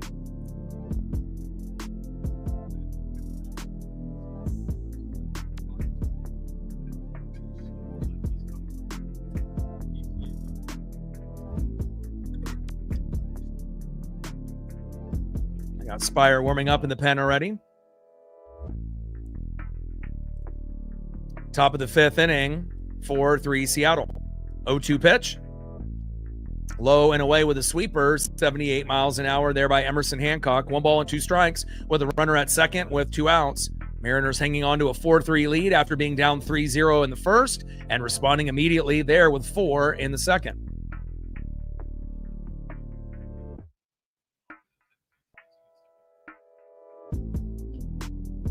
One-two pitch, pops it up. And Donnie is there, and that is out number 3. Let's go.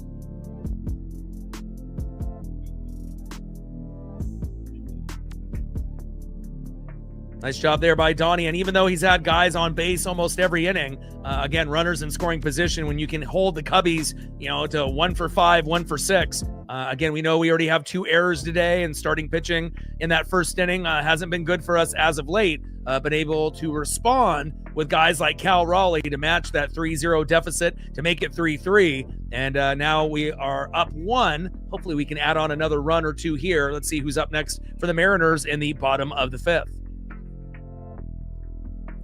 Next up for the Mariners in the 9-hole, shortstop rookie phenom Brock Rodden. Probably should have called him up over Colt Emerson months ago. Batting second, 1 for 2 with an RBI. Third baseman, it's Brendan Donovan. Let's go Donnie, who's been actually spectacular, batting over 300 in the last 11 games. And batting third, 0 for 2, left fielder Randy Arozarena.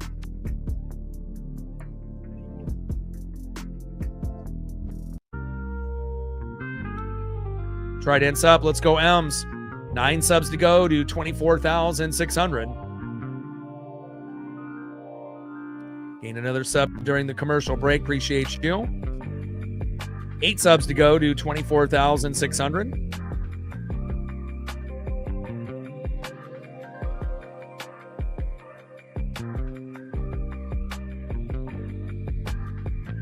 Now we're at 115 likes, 85 to 200.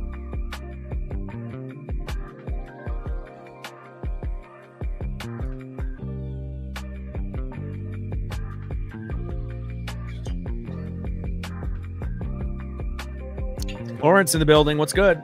So far, so good. We'll take it. Obviously, giving up 3 runs in the first wasn't ideal, but at least the bats have come alive.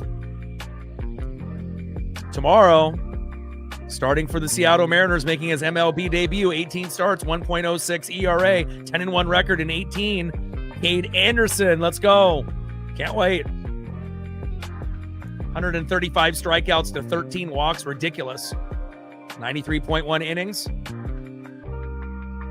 0-1 pitch, high and away. 1 ball and 1 strike after that changeup misses from Boyd to Rodden. Let's go, Brock. Batting just under 300, but hopefully he'll be able to get a hit to get that batting average closer to 3, as he was batting in that 320, 330 range. Obviously getting a hit pretty much almost every game so far for the Mariners. Filling in for Colt Emerson, who went to the injured list, and obviously after that, if it's not surgery, AAA.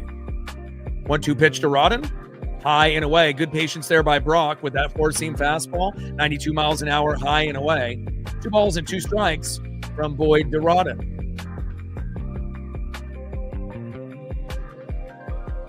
2-2 pitch, and a line drive by Brock towards third. Throw to first, throw is high, safe. Let's go. And that's what happens when you hustle. You never know if the throw is going to be high or low, and you don't know if the first baseman's going to get it. And nice hustle there by Brock Rodden, running out this particular play and getting a single. Great effort by Brock Rodden. I love it. Next up is Brandon Donovan. On deck is Randy Arozarena. Let's go. Let's see if we can get another run on the board.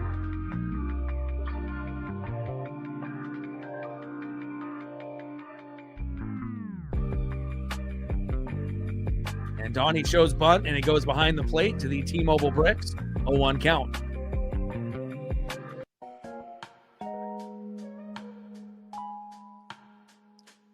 276 average for Brendan Donovan, but the last 11 games has been batting over 300, who's been absolutely incredible.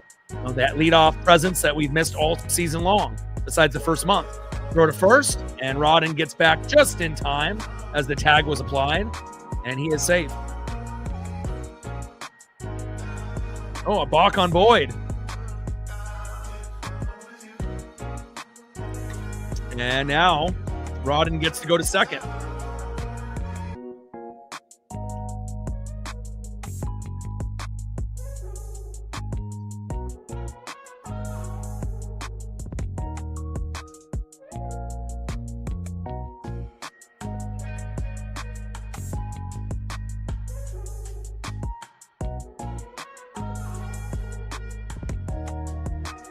All right, balk by Boyd, and then Rodden now gets to second. I like that.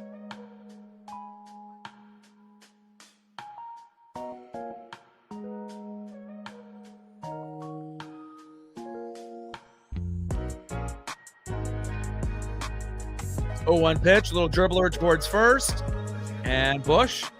Toe tap on the bag, and that is 1 away as Rodden makes his way to third with 1 out. What's good, Age? How are you?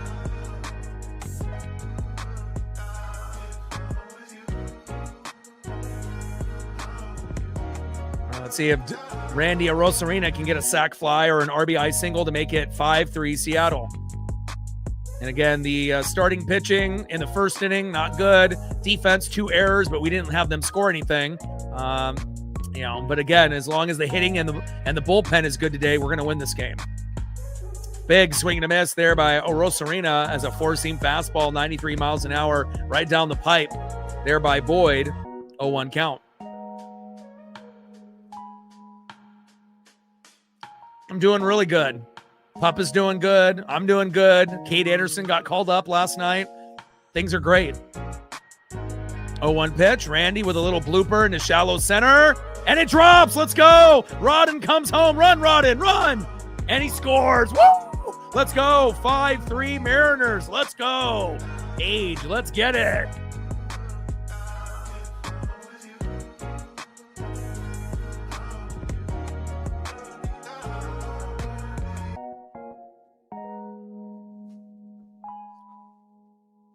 Awesome. And Rodden obviously waited for that ball to drop and still had enough speed after the, tag up and to be able to make that play.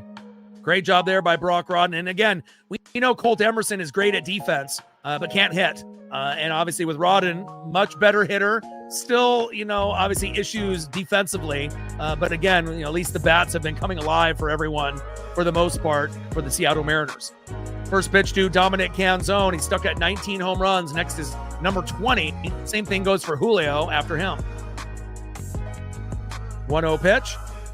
High and away. 4-seam fastball, 90 miles an hour. And again, even though the Cubs are 20 games above 500, just like the Brewers being 30 above, I think that we can win 2 out of 3. We got Kate Anderson on the mound tomorrow, and then we got Brian Wu. And Wu has been pretty good with an ERA of about 2 at home, 6 usually around the road, but lately he's been good on the road. Could be a double play here. Oh, it's dropped, and he falls down, and it's only a fielder's choice by Randy Arosarena. And Dom is safe. A few mental errors here by Chicago. Vintage in the building. What's good?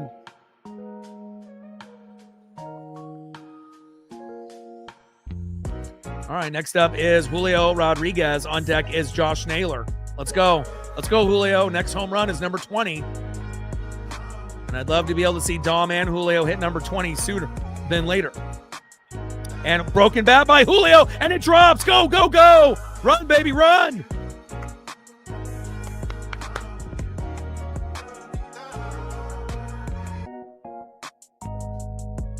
So Julio had some slippery fingers there. Bat does not break, but just ends up letting it go. And there goes the ball. There goes the bat. And a beautiful single. Nice follow-through swing as they're using a lot of custom gear on, obviously, these Players Weekend for the Mariners. And you'll see a lot of custom bats and custom gear. And, again, nice follow-through swing by Julio. Kind of slipped through the fingers. No broken bat. And now we got runners at first and second with 2 outs with one of our hottest hitters lately, Josh Naylor. Let's go, Nails.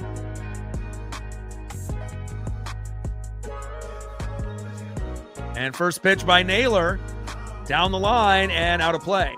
I mean, if I was rich, I would be going to the game tomorrow, for sure. Because, Cade is already one of my favorite players. Like, I would already buy a jersey of Cade. And that's something that normally I wouldn't do, unless I had the utmost confidence in a player, following him in high school, college, at LSU, winning the Natty, and then obviously in the farm and what he's been able to do. But, next 2 jerseys for me will be Cole Young and Kate Anderson. But again, I got to wait for some stitched versions to come out besides those screen print versions that they have for a lot of the players at the moment. 0-1 pitch in there for a strike with a curveball, 74 miles an hour. No balls and 2 strikes. from Boyd to Naylor, especially when a screen print's going to cost you $150. And then if you get a sewn version in the front, it's $175. And then if you get a sewn version front and back, it's $200. And I'd rather wait for the $200 jerseys to come out if I'm going to buy one. But then you just got to hope that it ends up being one of the colors that you want. 0-2 pitch ends up being a ball from Boyd to Naylor. 1 ball and 2 strikes with runners at first and second and 2 outs. Bottom of the 5th, 5-3 Seattle.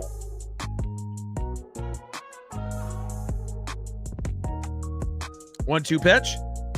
And Naylor, they jammed him, popped him up into shallow right, and is caught, and that is out number 3. And one of the first times that the Mariners have left a couple stranded. Cubs have left a lot stranded today. And again, we add on another run, 5-3 Mariners. Try dance up. All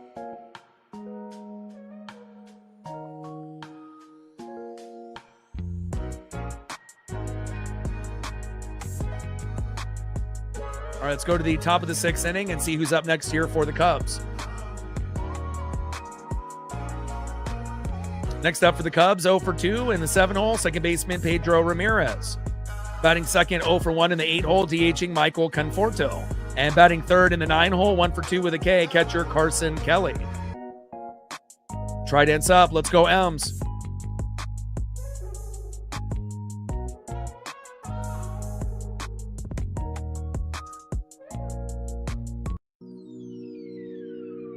Shout out to my boy Brooks Beats with the best beats on YouTube. 8 subs away from 24,600. We're at 50 on the dono train, 50 to go. Shout out to Sean for getting us started with the big $50 dono at the beginning of the game. And let's see where we're at on the likes. With over 200 in the room, we are at 120, 80 to go.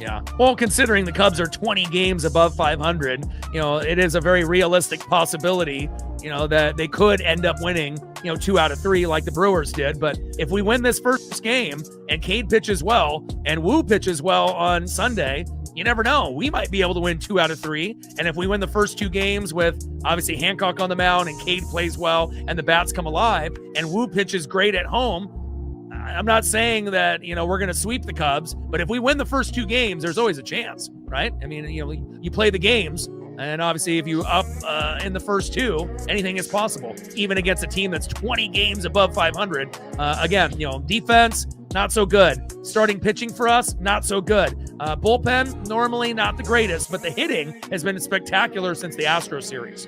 1-0 pitch. And we just got to hope the hitting and the bullpen will be great today. And then obviously we know starting pitching and defense a little, but again, it's not like Hancock has given up anything after the first inning. And I'd rather give up 3 than 6 like Kirby did, obviously, in the last start. 1-1 pitch, a little dribbler towards first. Should be a routine play for Cole Young. It is. Toe tap on the bag, and that is 1 up and 1 down. Nice soft throw there to Josh Naylor. And for my favorite player on the team, as reliable as they come, Cole Clutch Young. Great job, Cole. Down goes Pedro Ramirez, and that is 1 up and 1 down. Next up is Michael Conforto. On deck is Carson Kelly.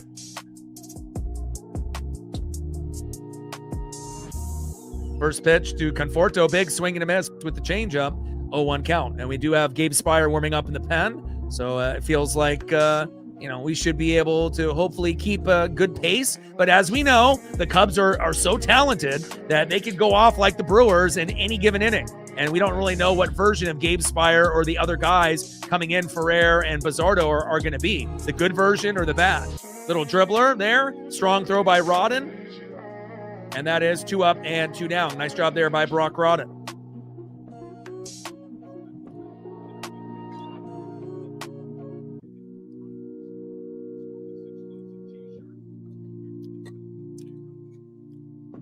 Well, I'd rather see Wu. Miller should go to the bullpen. Miller can't even pitch anymore. Hasn't won since July 2nd. Can't pitch more than 3 innings. So, Miller needs to go to the pen. But we'll see. We'll see how it all plays out. I mean, unless you want to do like a piggyback, and whatnot. Not with Cade, but, if you want to do a piggyback with Miller and Wu, I guess. But I don't trust Miller or George Kirby right now at all, right? And a little line drive that gets past Naylor and scoots to Dominic Canzone. And then a single there for Kelly. I mean, lately Miller has been terrible. Kirby has been terrible, and then again, we'll see what Hancock and Wu do as far as consistency the rest of the year. And then we got Cade Anderson tomorrow, and Logan has been our number one. And it wouldn't shock me if Cade ends up being right there with Logan, the rest of the way. And it looks like Emerson might be done here.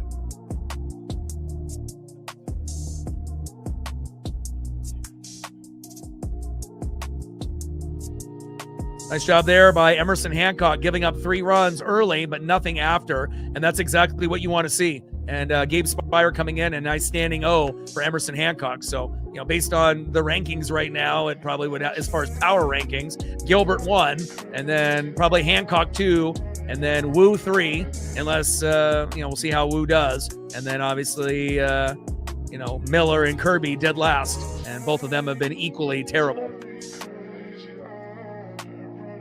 But Miller probably 5th because he hasn't won since July 2nd. So, all right, Gabe Spire coming in for Emerson Hancock. And a good job by M, giving up 3 runs in the first and nothing after that. So that's good. Still gives us a chance to win the game rather than putting us, down 6 like Kirby did.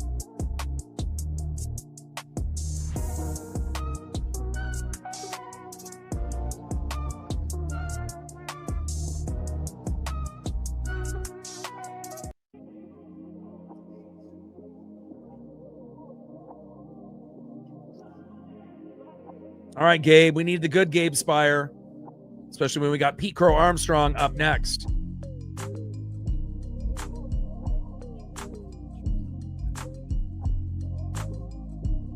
Trident sub, let's go M's. 8 subs to go to 24,600, 408 to 25,000. Gained another sub moments ago. Thank you so much. Appreciate you. 7 subs to go to 24,600. We're at 50 on the dono train, 50 to go. And we'll see how close we are trying to get to our 150 to 200 like number. We got 222 in the room, and we are at 125, 75 to go.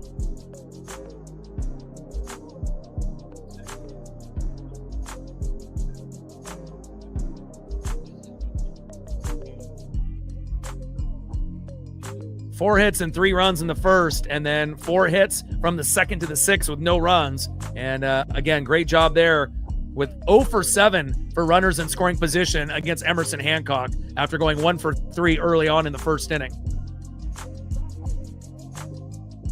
First pitch by Gabe Spire, high and away, not getting the corner call by the ump. 96 miles an hour, 1-0 count. 40 games, 2.76 ERA with 32.2 innings under his belt, 29 strikeouts to 13 walks. And, Gabe is just like Ferrer and Bizardo, as well as Andres Munoz. So you can usually tell how good they're going to be within the first 7 pitches. If, obviously they only need to get 1 out, then you'll know within the first 4 or 5, obviously for a guy like Gabe Spire. 1-0 pitch, low and away. 2 balls and no strikes to PCA, Pete Crow Armstrong.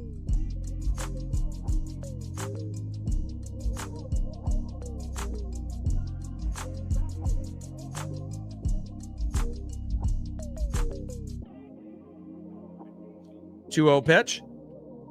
In there for a strike on the line. 2 balls and 1 strike to Pete Crow Armstrong. Yeah, Wu is day to day. We'll see how that kind of plays out. But I'd rather have an injured Wu rather than a healthy Bryce Miller right now. And normally I wouldn't say that, but again, if you haven't won a game since July 2nd,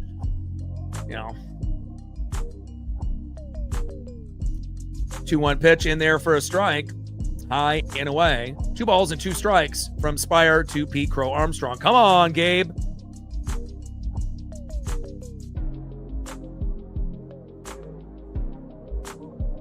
2-2 pitch from Spire.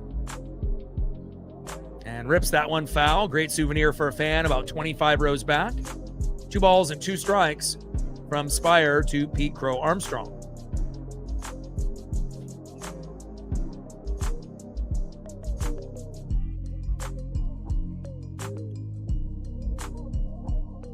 2-2 pitch. High and away. Count now is full. 3 balls and 2 strikes from Spire to Pete Crow Armstrong. Yeah, and again, we'll see how Wu feels tomorrow, and then we'll find out on Sunday who it'll be. But again, Kirby and Miller haven't really been that reliable lately. Wu and Hancock have been, hit or miss. And a little slow dribbler.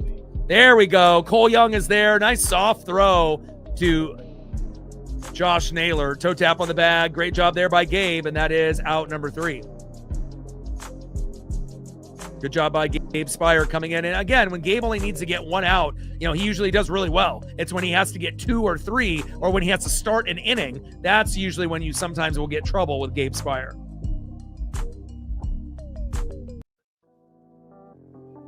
Shout out to my boy Brooks Beats with the best beats on YouTube.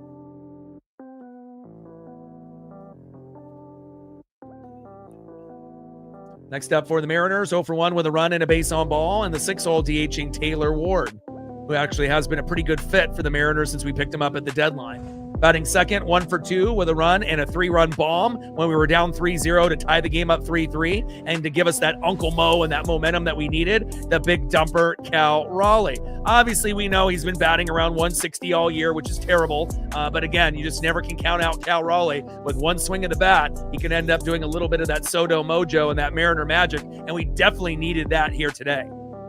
And batting third, 1 for 2 with a run, second baseman Cole Clutch Young. He can play offense, he can play defense, he can do it all. And maybe if we're lucky, maybe he'll give us an unexpected home run. Let's go, Cole.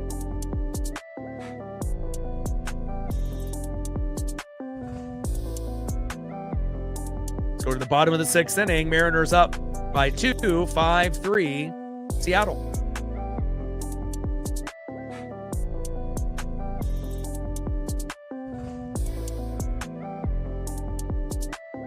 Shout out to our female audience, our new subs, our regulars, our mods, and everyone watching in the United States, Canada, Mexico, South America, Asia, and beyond.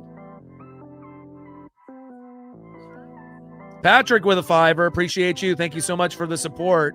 Sean with a 50 to start off the game, and now Patrick with a $5.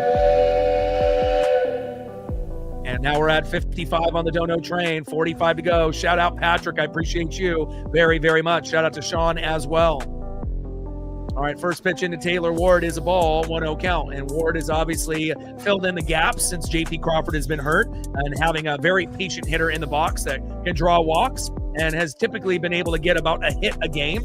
And, every once in a blue moon, you'll also get an RBI out of Ward, and hopefully we'll be able to get something here. 1-1 pitch from Boyd to Ward. Pitch is high and inside with a 4-seam fastball, 93 miles an hour, just missing. 2 balls and 1 strike from Boyd to Ward. Matthew Boyd on the mound, Taylor Ward in the box. 2-1 pitch, big swing and a miss, 4-seam fastball, 91 miles an hour down the middle. 2 balls and 2 strikes for Matthew Boyd.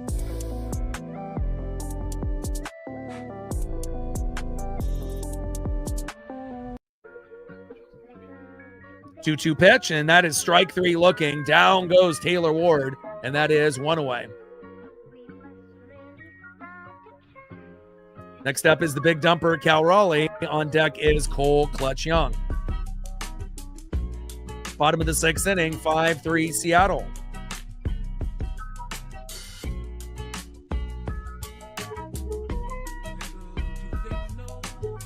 Come on, Cal. Cal definitely has been seeing the ball better from the right side this year than the left, at least in the last month or two. He's at 14 home runs, so he still has a good chance of getting to 20. And normally catchers, if you get to 20 to 35 home runs, usually that's a pretty good year. And then anything above 35, you're having a record-breaking, season typically. And as we saw last year, Cal got 60. The record before that, all time for a catcher, was 48 by Salvador Perez from the Royals. So obviously it's not easy to hit home runs from the catching position. And, again, we know that the batting average has been terrible this season, usually in that 150 to 162 range for Cal. But again, every once in a blue moon, he'll get a hold of one like he did today, and it hopefully will help us win this game. 0-2 pitch, and Cal pops up. Should be a routine play here. And Ramirez is there, and that is 2 up and 2 down.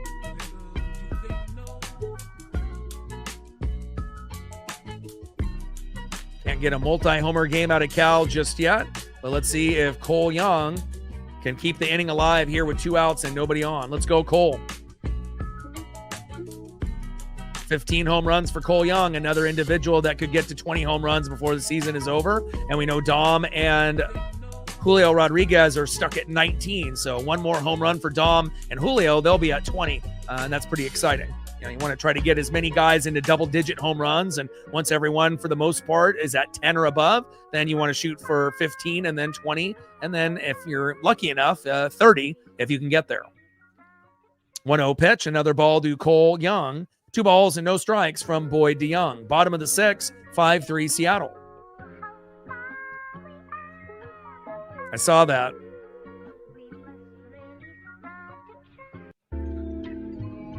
Made them take their jerseys and T-shirts off and flip them around and put them in a certain, area where they can't really see what's going on, which is a little weird. Usually you don't get that from, when dual practices and whatnot from the opposing squad, but, pitch is fouled off and out of play there by Young. 2-1 pitch from Boyd. Low and away. Slider missing, 83 miles an hour. Good hitters count here for Young. And again, be patient. And if it's not there, just take the walk.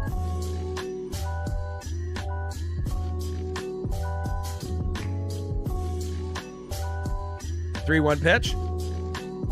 And Young crushes one into right field, fading out of play.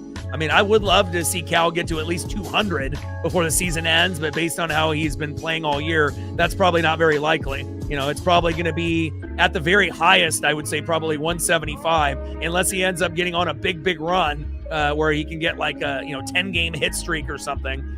Then he might be able to get it close to 200, but I don't know if I see that happening or not. But you never know. 3-2 pitch, low and away. Good walk there from Cole. But again, the schedule does get quite a bit easier in September, so it might be possible. But it would be awesome to see Cal get to 20 home runs and batting 200, even though that's terrible. But again, it's a lot better than batting 150 or 160 all year. So I think we can all agree to that. And a nice walk there by Young, being patient in the box. And now our rookie phenom, we had one of them in Colt Emerson, and now we got a guy that's a better hitter in Brock Rodden. Definitely not as good of a defender than Colt Emerson, but again, the bats have been able to get hot as of late, and Brock has been pretty spectacular. He's been batting roughly 290 to 330, kind of going up and down. Now he's down to 273 because he's 0 for 2 today, but hopefully he'll be able to get that hit to get that batting average slightly up, and maybe a few more hits tomorrow and on Sunday. 0-1 pitch, hard hit ball, deep left field, back to the wall, and caught, and that is out number 3. And hopefully we'll get a Brock Rodden home run sooner than later as well.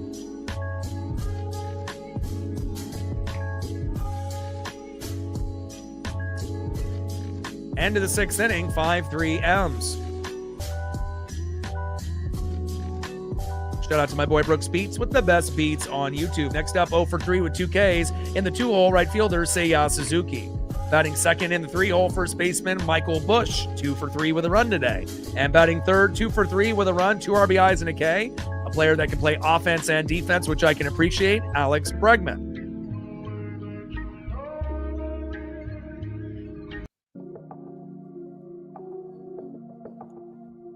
Seven subs to go to 24,600.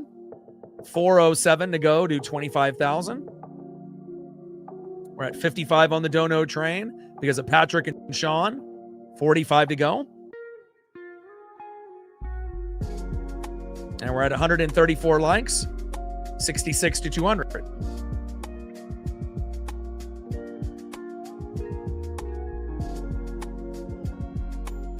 Trident's up. Let's go, M's.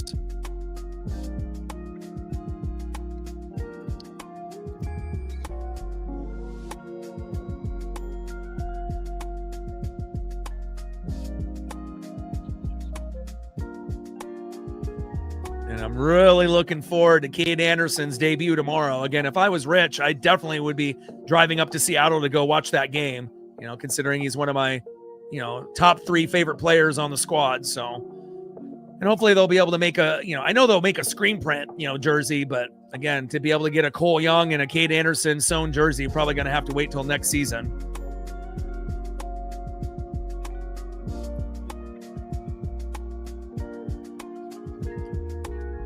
Yeah, well, this is the hardest month that we've had in probably 3 years. Even if we were playing like we did last year, this would still be considered a very difficult month. I mean, pretty much every team we're playing is a playoff team besides maybe the Blue Jays, and again, I've never seen a schedule as difficult as this. So again, at least the Bats have been able to come alive, and, we've been competing for the most part, even though we haven't been able to win a lot of the series, but we've been competing and getting better since the Astros series. And, Phillies, obviously up next, and you got the Red Sox and the Blue Jays, but then it gets a lot easier in September.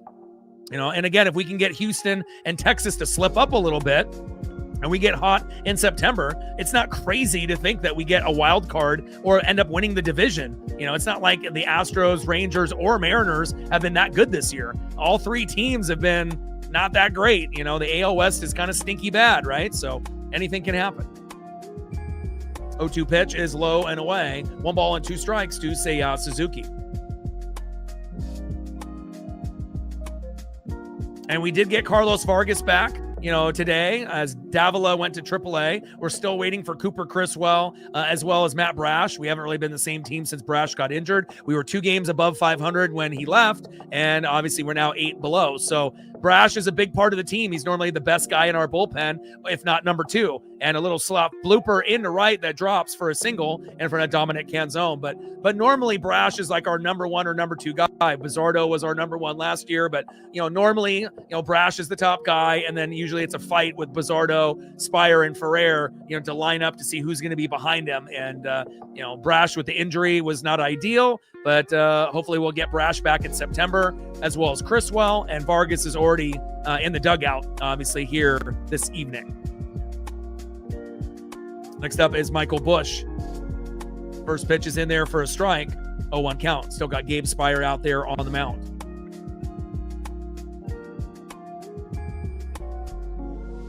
And then Eduard Bizzardo is in the pen.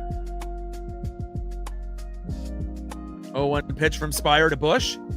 And pops behind the plate to the T-Mobile bricks and out of play. No balls and 2 strikes to Michael Busch. 2 doubles by Busch today. And hopefully that'll be the only 2 doubles that we get.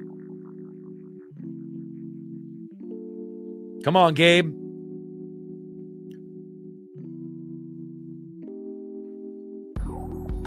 Spire on the mound, Busch in the box.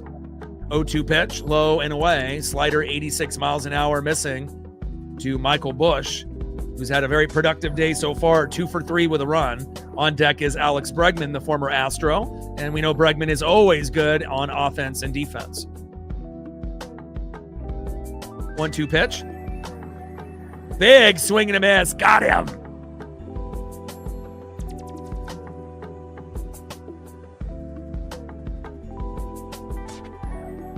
Nice job there by Gabe Spire. The Pat McAfee lookalike strikes again. Good job, Gabe. Next up is Alex Bregman on deck. Free agent after this year, like Randy Arozarena, left fielder Ian Happ. And a little dribbler right to Spire. Let's go. Whoa, double play. Whoa, baby. It was a little bit of a hezzy there by Gabe Spire. I didn't know if they were going to just go for the fielder's choice or not, but, had to group himself, got the ball, made sure he had a good throw to second, got it to Cole Young, and Cole Young with a laser to first, right in time to nail her. Double play, baby. Beautiful. Everything rolling for the Mariners. I mean, it wasn't rolling for us in the first inning, but we've won every inning since the first inning. It's been all Seattle, and let's keep it up. 5-3 Seattle. Great double play by Gabe and Cole. Woo! All right, next up for the Mariners, one of the better leadoff hitters in the last 11 games, third baseman Brandon Donovan. And again, if we don't lose Brash and Donnie, we're probably 10 games, above where we're at right now in the win column. Facts. Let's go, Donnie. I love what I've been seeing from him in the last 11 games, especially with the clean-shaven look. It's definitely working. Batting second, 1 for 3 with an RBI, left fielder Randy Arozarena. Gave up a couple runs there in the first with some lazy defense. Hopefully he can make it up here. And batting third, stuck on 19 home runs. Let's see if he can get one here. A Dom bomb would be great. The Italian stallion, Dominic Canzone. Let's get your first hit of the game. Dom, let's go.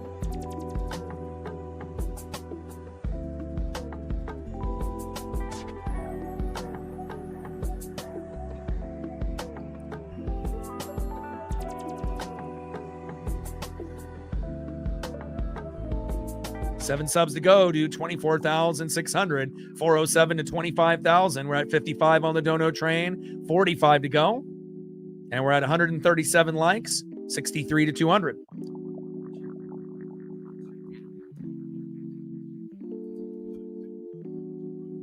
Shout out to our female audience, our new subs, our regulars, our mods, and everyone watching in the United States, Canada, Mexico, South America, Asia, and beyond. We got 214 in the room. If we can get 63 people to hit the like button, we'll be at 2, and that would be fantastic.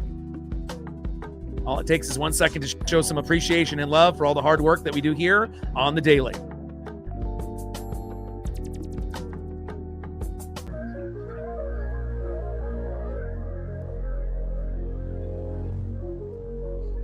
Let's go, baby.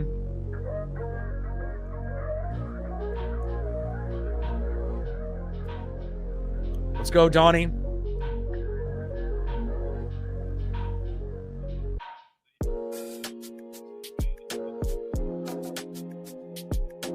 Valencia on the mound. Slow dribbler by Donnie. Flip back to the pitcher just in time, and that is 1 away.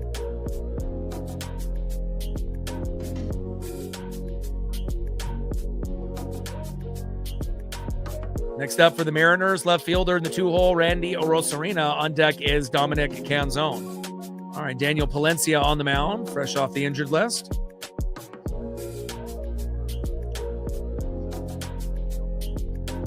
Yeah, I mean, if we can just go a little bit over 500 or even 500 in August, or close to that, even a couple games below if needed, just to, kind of stay afloat. And again, depending on what we do, it may not matter to what the Astros and Rangers end up doing on their own, because even if we end up losing games, they might end up losing more. So you can still gain ground even if we're losing games, in August, just depending on what happens with the Rangers and the Stros and their matchups. And Randy fouls into the netting, and Seiya Suzuki tried to get that ball, but it ended up getting cradled against the netting, and that turns into an 0-2 count instead of out number 2. But again, best case scenario, I think Age, you and me would agree. We win more games than expected in August, and then the Rangers and Stros hit a little bit of a wall, and then all of a sudden when we get in September, we're right there, if not tied or very close, and then we just get hot in September, and we kind of run away with the division.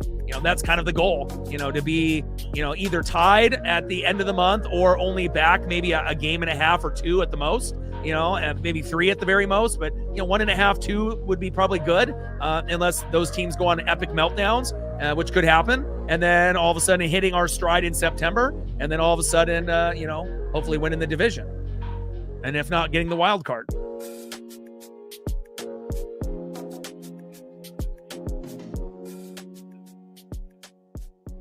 We got a manager's challenge, huh? I don't think we've seen that all year. Yeah, we've seen it before, and we can see it again, And honestly, if you look at the talent that we have, I think we're the most talented. But again, our starting pitching hasn't been very good with Kirby and obviously Bryce Miller lately. And then on top of that, we know with Wu and Hancock, they're kind of hit or miss. And Gilbert's been amazing, starting off 0-2, and he's been our number 1 dog. And thankfully, he's been consistent. And now we got Cade Anderson, and hopefully Cade will be able to give us Clayton Kershaw kind of vibes. We've had Jamie Moyer and, a few other lefties in the last 5 years, but, it definitely feels good to be able to have a guy that could end up being, the number 2 guy, right away, in a very talented squad of 6 pitchers. And now Cade is a part of it. And now we're getting a manager's challenge to see what's like fan interference, sticking their hand in the netting to try to get that ball. I assume that's what we're doing here.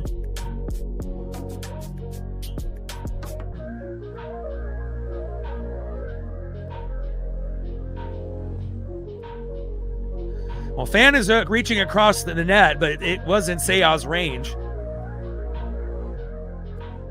No interference. Because again, he had a chance to get it in the glove, so I think that's a good call.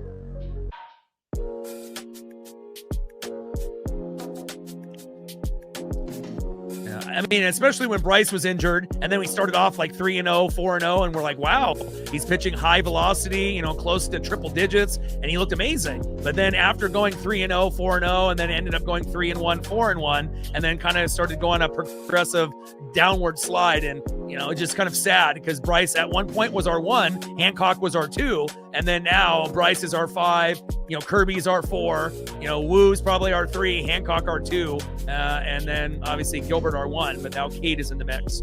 0-2 pitch, big swing and a miss, down goes Randy, and that is 2 away. It makes me kind of wonder if Bryce is injured and he's like playing through a slight injury. Because it's kind of crazy to go from being the best guy on the team to dead last and not win a game since July 2nd. Maybe he's playing through some pain, which could happen. I mean, it's not the same as like, football, where you get quarterbacks playing through pain, like Baker Mayfield last season. But, look at Colt Emerson. He was injured since February and continued to play through pain and, obviously couldn't really hit, but he could defend. 1-0 pitch popped up there by Dominic Canzone, out of play. 1 ball and 1 strike to the Italian stallion, Dominic Canzone. Yeah, I mean, you never know. I mean, Cal could still be nursing an injury that he's not talking about or may never talk about until the end of the year or not at all. So, I mean, you really don't know. Sometimes guys are just off, but sometimes guys are off because, they're mentally in their head, and they're injured, And again, if you're injured and you're in your own head, and you're trying to do your best because the team counts on you, but sometimes you end up doing the team a disservice if you're playing hurt like Colt Emerson, because if we knew Colt was hurt that bad, probably should have had Rodden called up instead or someone else, and, defense was still amazing, even being hurt by Colt, but he couldn't hit. And obviously once you go below 200, that's the time you got to send him to either the injured list or AAA. And the call is confirmed, is outside. 2 balls and 2 strikes from Daniel Palencia to Dominic Canzone. Paisley coming in the room. 2-2 pitch, high and away. Hi, baby. Missed you. Paisley wants to see the Mariners here towards the end. Misses Dad, and Dad misses her. 3-2 pitch from Palencia to Dominic Canzone. 3-2 pitch. And that is strike 3 looking. Down goes Dom, and that is out number 3.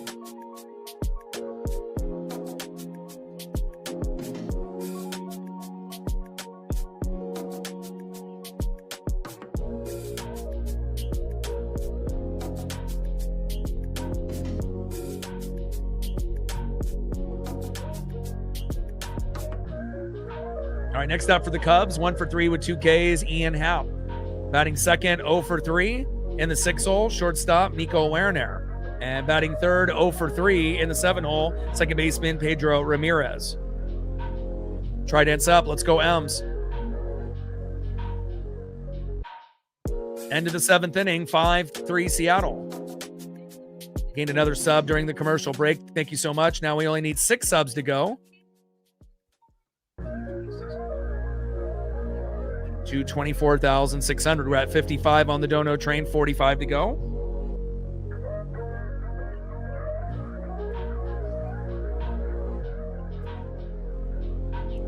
And we're at 139 likes, 61 to go.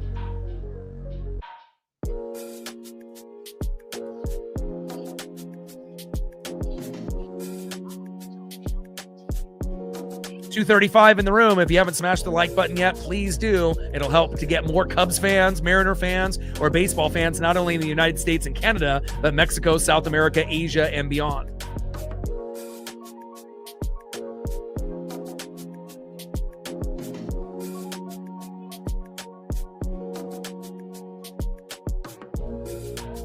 Yeah, every once in a blue moon. I mean, when she was younger, she would let me like pick her up and I could have her on camera for, even minutes at a time. But now most of the time, if I pick her up, it's usually about 5 to 15 seconds. And then she wants to be down, laying down or resting or, whatnot. So she's kind of cuddled up on a blanket next to me here and watching the game. Top of the 8th, 5-3 Seattle.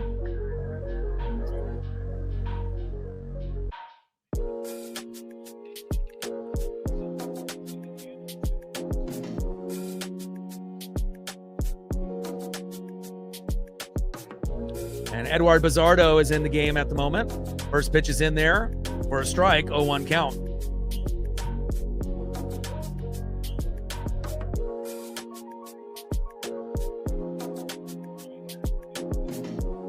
Oh, 0-1 pitch, low and at the knees. Sweeper gets away from Edward Bizzardo. And again, Bizzardo has had a few meltdowns. 7 out of the last 11. He's had meltdowns, but lately started to get a little bit better. And hopefully Bizzardo can be clean here, considering he was our best bullpen pitcher last year. 1-1 pitch, high and away. Splitter 90 miles an hour missing. 2 balls and 1 strike from Edward Bizzardo to Ian Happ.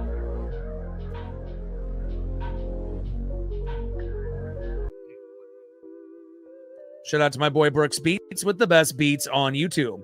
2-1 pitch, hard hit ball, deep right field, back, and gone. And Bizzardo's meltdown streak continues. And Happ with a solo dinger. Now it's 5-4 Seattle. I mean, at this point, just don't even have Bizzardo pitch. Golly, Bizzardo is just as bad as George Kirby and Bryce Miller lately. Yikes. Always big home runs and RBIs, it feels like, out of Bizzardo. And Gabe did a good job, but Bizzardo, not so much. But now we're hanging on to a 1-run lead.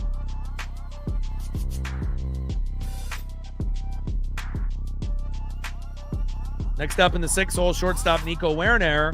And on deck is Pedro Ramirez.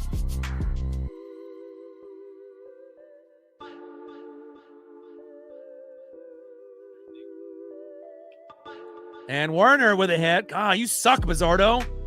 Gives up a home run and now a single. Gonna have to pull him at some point. And again, how do you go from being the best, on the team last year to one of the worst this year? Especially lately within the last 11 or 12 appearances. And, it's not just hits that he's given up. He's given up home runs and RBIs, and that's not ideal.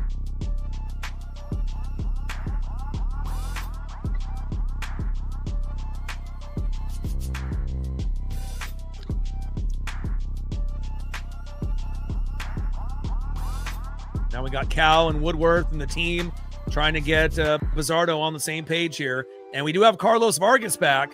We're still waiting on Brash and Criswell. And I can't wait for Criswell and Brash to come back and to see Vargas, because this Bizzardo experiment has not been working in 2026, especially in the last 11 or 12.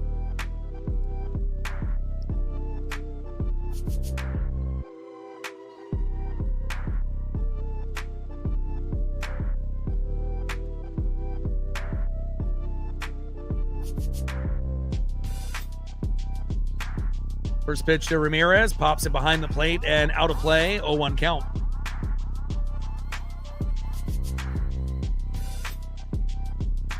Top of the 8th, 5-4 Seattle. Thankfully, we're up 2, and that was only a solo dinger like PCA's homer early on, but they got 3 homers today. Throw to first to Naylor, and Werner is safe. And everything that Bizzardo does makes me nervous. Like when he, turns quickly and throws to Naylor, I'm assuming he's going to overthrow Naylor and the runner is going to end up going to second off a wild pitch. It's like, when a player is playing shitty, you don't really trust him doing anything. 0-1 pitch, high and away.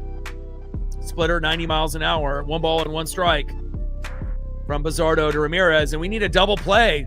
Come on, Bizzardo.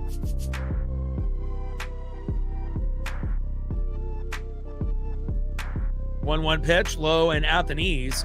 2 balls and 1 strike from Bizzardo to Ramirez. And they got Jose Ferrer warming up. Fucking pull him already. Should have came with Ferrer instead of Bizzardo. I mean, if a guy's going to have 7 out of the last 11 be meltdowns, giving up home runs and RBIs. 2-1 pitch, high and away. Count now is 3 balls and 1 strike. With the runner at first and no outs. Come on, Bizzardo. You suck.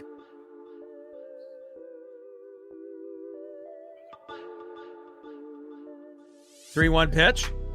Finally getting a strike. Oh, doesn't even get the call? Wow.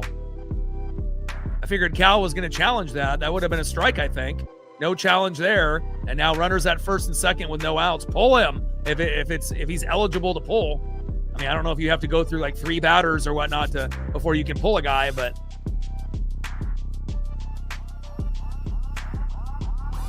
next up is Michael Conforto.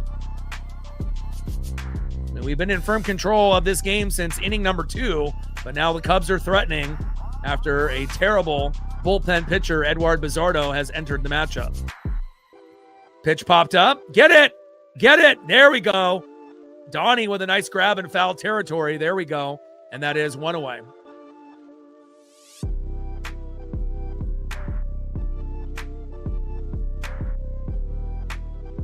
Nice job there by Brendan Donovan getting that pop up in foul territory, and that is finally 1 away.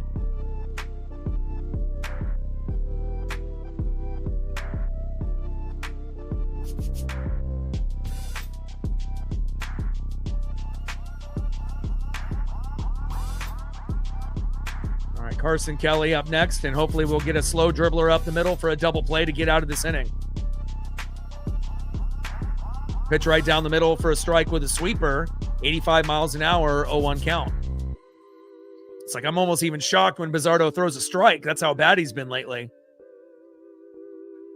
Like, strikes are shocking.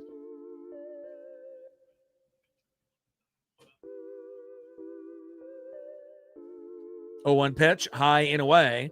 Sinker at 98 miles an hour missing. 1 ball and 1 strike from Bizardo to Kelly.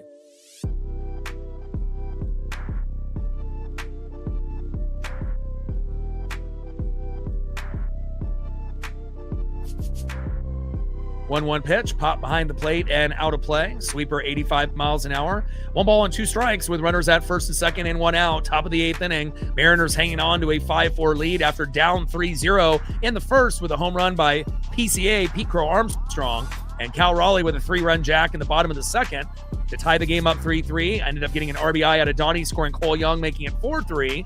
They've taken the 5-3 lead for quite some time, but we just had a home run and a little run and gun. Throw to first, and that is 2 away.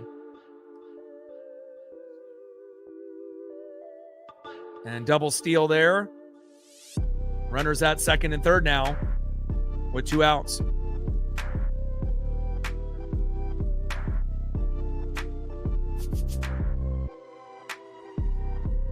Hot dog from heaven. I've never got a hot dog from heaven, but my best friend Justin has. And thankfully, they give you a little bit of ketchup and mustard in there with the hot dog as well.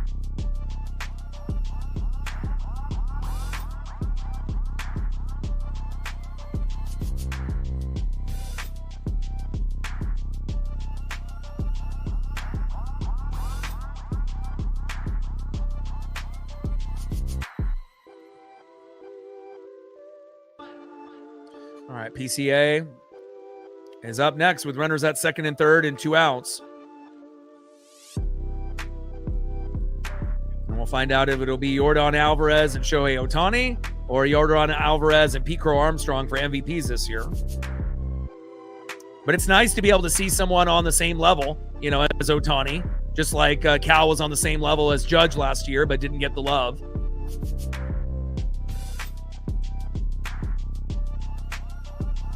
All right, intentionally walking Pete Crow Armstrong, which is probably the right move. And now we have bases loaded with 2 outs, and we just got to hope Seiya Suzuki can get this final out.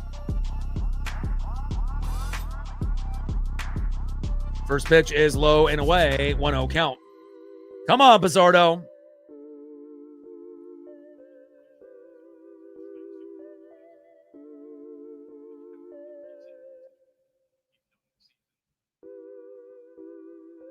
One-0 pitch, get in the corner, but not getting the call. Cal is challenging, and hopefully we'll end up winning this challenge here.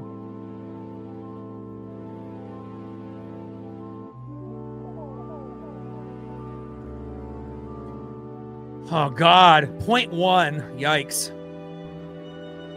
And as close as it can get. 2 balls and no strikes with bases loaded and 2 outs. Should have brought Ferrer in the game rather than Bizardo. 2-0 pitch. And now we're going to get another challenge. This ump is not giving us anything. And now we're going to get another challenge here by Cal. Hopefully we win this one. There we go. Finally, we win a challenge. Now it's 2 balls and 1 strike with bases loaded and 2 outs. Top of the 8th inning, 5-4 Seattle.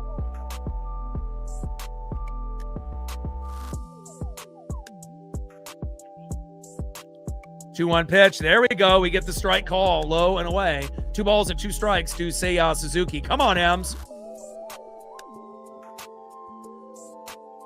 Come on, Bizzardo. Find a way to get this last out. Pop up, ground out. You don't even need to get a strikeout. Just get the out. 2-2 pitch. Got him! Woo! Let's go! Woo! Woo! There we go. And for one of our worst bullpen pitchers, Edward Bizzardo, there we go. Bases loaded and getting the punch out on Suzuki. That saved the game. Because honestly, if they end up scoring in this inning and take the lead, we probably lost the game. I mean, I know the bats have been, much better lately since the Astros series, but if we're just keeping it 100, if they would have tied the game up or taken the lead and gotten a single or double and scored a couple, and it ended up being, let's say, 6-5 Cubs, there's no guarantee that we're going to come back in the ninth with all the pressure on us. But great job there by Edward Bizzardo getting the punch out. And again, we haven't really said great job and Bizzardo in the same sentence that often this season. All right, now we're up by a run, and we know if we're going to have Andres Munoz come in, we need to be up by 2 runs or more. So let's go to the bottom of the 8th and see if we can end up getting another run for some insurance. Good job, Bizzardo. Next up, 1 for 3 with a K, center fielder Julio Rodriguez. Batting second, 1 for 3 with a run, seeing the baseball really well lately, Josh Naylor. And batting third, 0 for 2 with a run, a base on ball, and a K. DHing today for Seattle, Taylor Ward.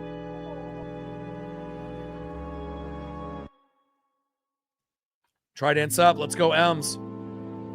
And a good decision to intentionally walk Pete Crow Armstrong, because we know with one swing, the game could have got real out of hand.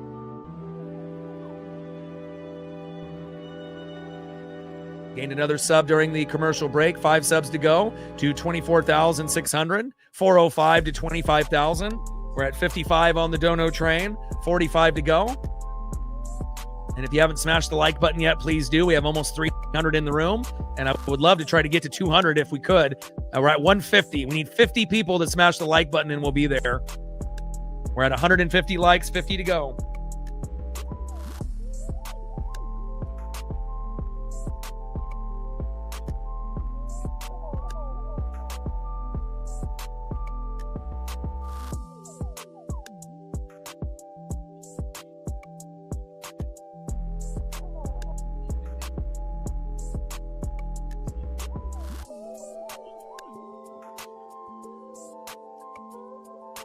First pitch from Ray to Rodriguez with the sinker, low and away, 1-0 count. 1-0 pitch, and the Julio bat goes out of his hands again for the second time this game. And anytime you end up using custom bats, maybe that might be it. 1 ball and 1 strike to Julio Rodriguez. Patrick with another tour. Appreciate you. Every dollar counts.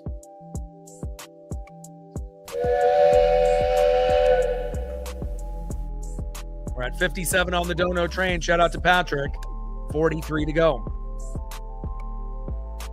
Julio switching bats. And obviously, anytime you have like a player's weekend and you have custom gear and custom bats, sometimes it's not a regular bat that you're using. And obviously, with the batting gloves that Julio is using, that bat has been slippery today, getting out of his hands twice. And he decides to switch bats here in the bottom of the 8th. 1-1 pitch, little dribbler towards third base and out of play. 1 ball and 2 strikes from Ray to Rodriguez.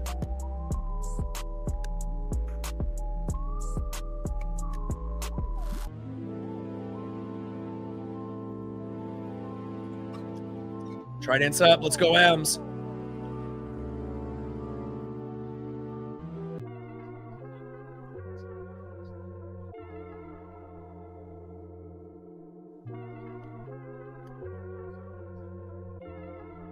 I'm almost done, honey. Paisley turned around and looked at me. She knows I'm almost done.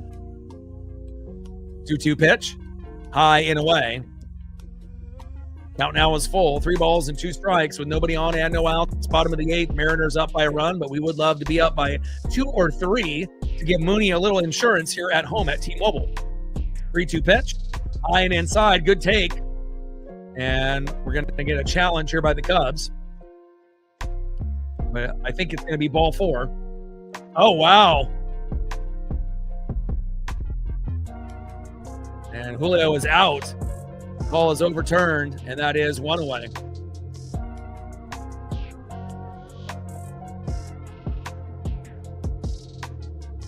Next up for the Mariners, first baseman Josh Naylor. On deck is Taylor Ward.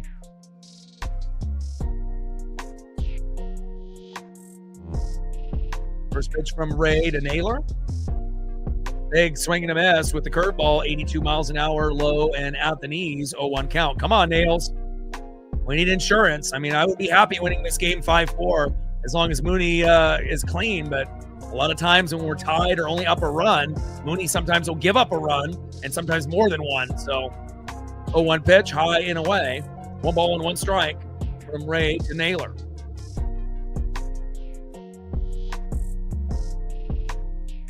Come on, Nails. 1-1 pitch. Into the dirt. Curveball, 82 miles an hour there by Ray. 2 balls and 1 strike with nobody on and 1 out. Bottom of the 8th inning, 5-4, Mariners lead.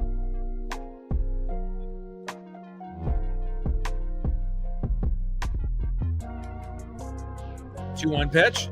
And Naylor with a dribbler in front of the pitcher. Ray gets it. Throw to first. Toe tap on the bag. And that is 2 up and 2 down.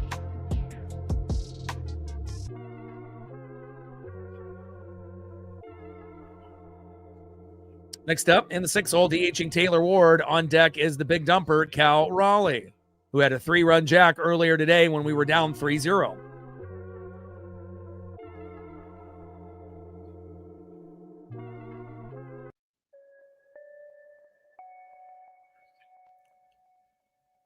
First pitch to Taylor Ward, takes a strike, high and away, 0-1 count. Come on, Ward. Keep this inning going. Shout out to my boy Brooks Beats with the best beats on YouTube. 0-1 pitch. High and away. Good take there by Ward. 1 ball and 1 strike from Ray to Taylor Ward. Come on, Mariners. Keep the inning going. Got to try to get to 6 if possible. 1-1 pitch. High and away. 2 balls and 1 strike to Taylor Ward. And Ward is known for taking walks. You know, not only in his Angel days, but there on the Orioles, and then now obviously here in Seattle.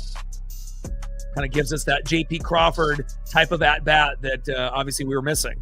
2-1 pitch, high and away. A good at-bat here, a very patient at-bat here for Taylor Ward. Just like J.P. Crawford, very patient in the box, which we love. 3 balls and 1 strike from Ray to Ward. 3-1 pitch, there we go, and another walk to Taylor Ward. Let's go. Great at-bat there.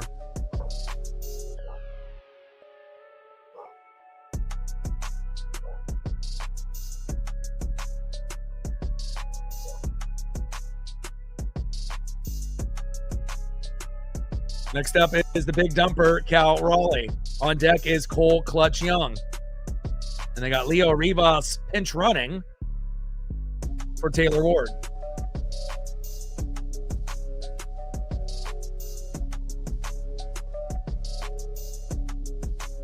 Let's go, baby.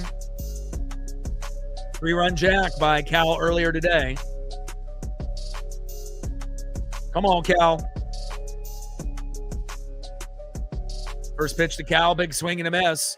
Low and away, 0-1 count. And like I said, Cal's been seeing the baseball better from the right side than the left. Obviously, we know the strong side is the left, weak side is the right. Got much better, from the right side last season, obviously hitting 60 homers. But this year, it's been really tough. But hopefully, he'll be able to lock in here from the left side before this at-bat is over. 0-1 pitch, takes a strike right down the middle. No balls and 2 strikes to the big dumper, Cal Raleigh. Come on, Cal.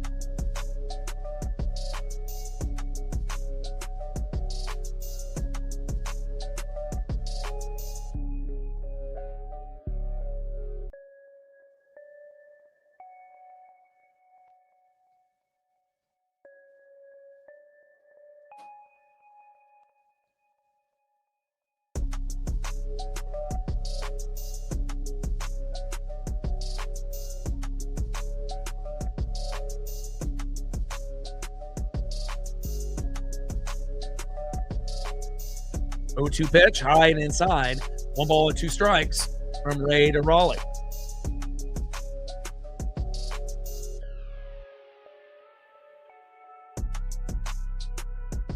And a little dribbler there. Down goes Cal, and that's unfortunately out number 3. All right, time for Andres Munoz to do Mooney type of things. We'll know how good Mooney is within the first 7 pitches, and hopefully we can end up winning this game 5-4.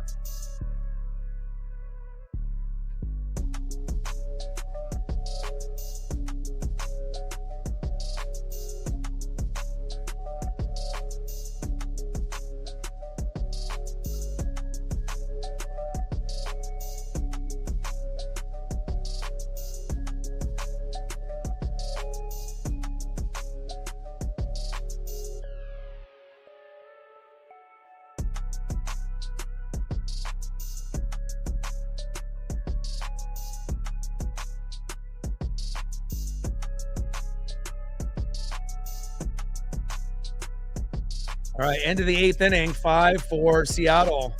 And again, we'll know what version of Mooney that we're going to have. First 7 pitches will kind of dictate how this game is going to go. Mooney boy with a 5er. Appreciate you. Thank you so much. On the $5 holla on the donut train. I am taking her to get her nails trimmed and dremeled, and taking her to the groomer tomorrow, and I'm going to wash her. So on the way back, we'll probably stop by Petco. Thank you so much. I appreciate you.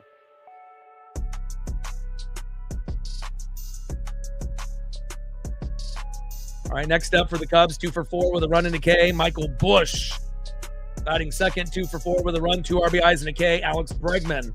And batting third, 2 for 4 with a run with an RBI and 2 Ks. Ian Happ. Got to find a way to get these guys out. Trident's up. Let's go, Elms.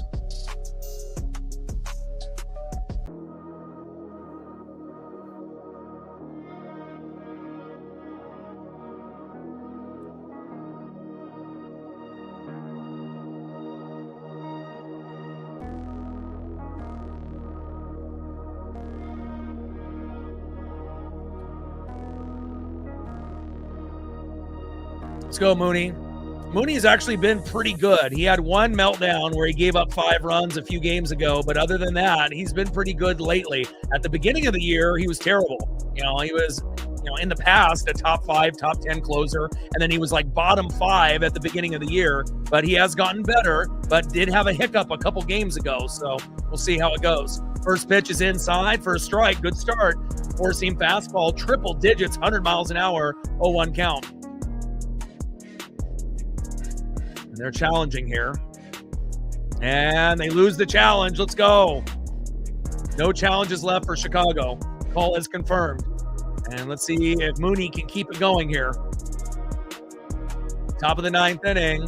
5-4 Mariners. Mooney on the mound. Busch in the box. 0-1 pitch from Mooney. Low and at the knees with a slider. 89 miles an hour. 1 ball and 1 strike with nobody on and no outs. Top of the 9th inning. 5-4 Seattle. Trident's up. Let's go, Elms. 1-1 pitch, high and away. 2 balls and 1 strike as that pitch goes 101 miles an hour. Yeah, not ideal when you're facing 3 guys that are going 2 for 4 back to back to back. But again, if anybody can get out of that, it's Mooney. 2-1 pitch. There we go. Getting the strike at the bottom of the strike zone, 100 miles an hour. 2 balls and 2 strikes from Mooney to Michael Busch. And obviously with no more challenges left, that could have been a pitch that maybe they would have challenged. Come on, Mooney. 2-2 pitch from Munoz. Yes, baby. Big swing and a miss. Got him.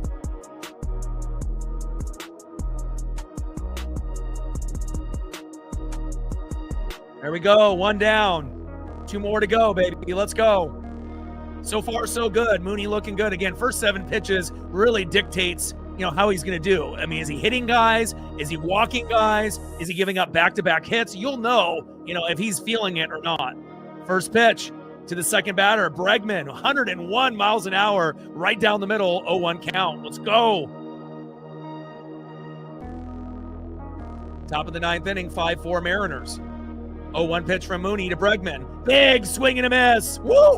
102. Wow. And you normally don't see him break over 101. He is feeling it. Let's go. No balls, 2 strikes to Alex Bregman. One more. 0-2 pitch from Mooney. Oh, shit. Hard hit ball. Deep left field. Back.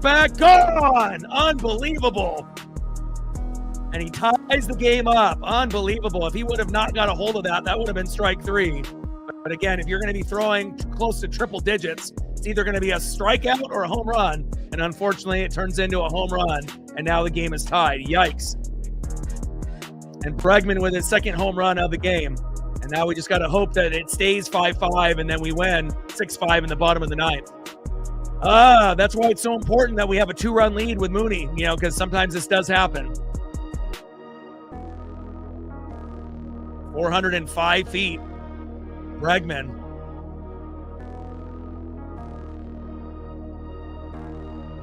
First pitch in the half, in there for a strike, 102 miles an hour, 0-1 count.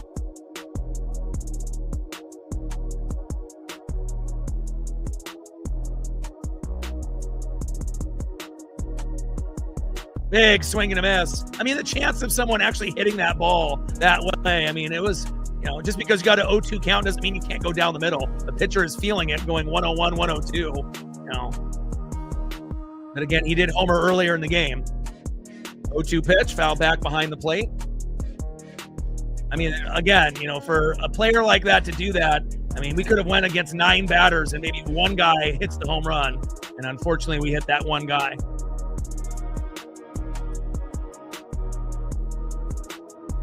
0-2 pitch. Big swing and a miss. There we go. And you can tell Mooney is on right now. But again, if you're going to throw 101, 102, you just got to hope that they don't get a hold of it on the sweet spot. And unfortunately, that's what happened. But we can still win this game 6-5 in the bottom of the 9th. All right, we got 2 outs. We just need 1 more here.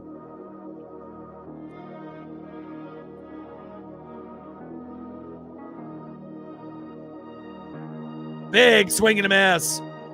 Slider, 89 miles an hour, 0-1 count. And as you can see, nobody is really, having an easy time with Mooney here tonight. It was just one pitch that Bregman got a hold of. And I think if you throw that pitch 10 times, Bregman only gets it maybe once or twice. Because we know when Mooney is on and when he's not. 0-1 pitch. High and inside, four-seam fastball, 101 miles an hour. 1 ball and 1 strike to Nico Werner.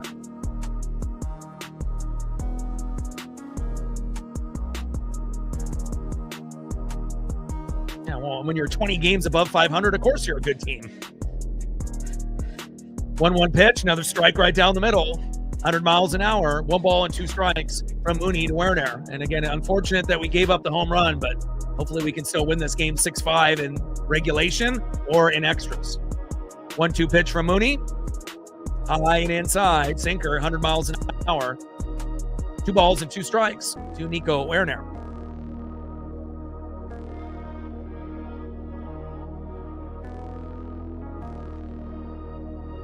2-2 pitch from Mooney. And a ball hit into shallow right, fading out of play.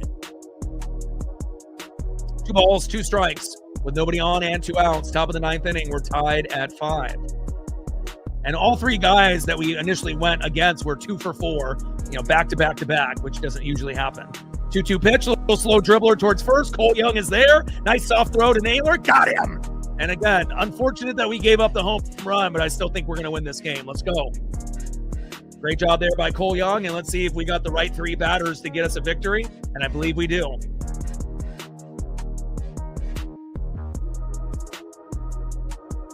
But Mooney was on, again, when he's on and when he's not, just kind of a lucky swing there by Bregman, but he did homer early in the game. And again, you pitch that pitch 10 times. I think only 1 or 2 guys out of, maybe 9 get it, maybe PCA and Bregman.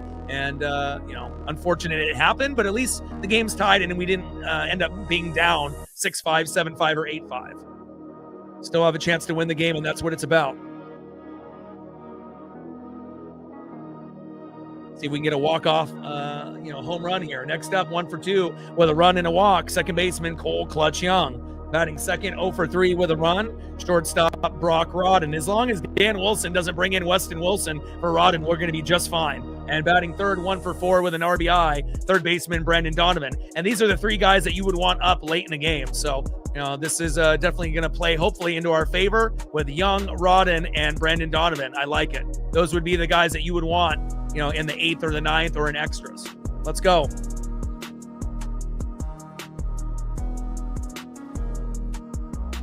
Five subs to go to 24,600.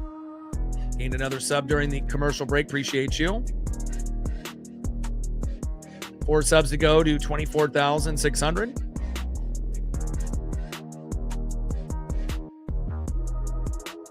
All right, 62 on the Dono train, 38 to go.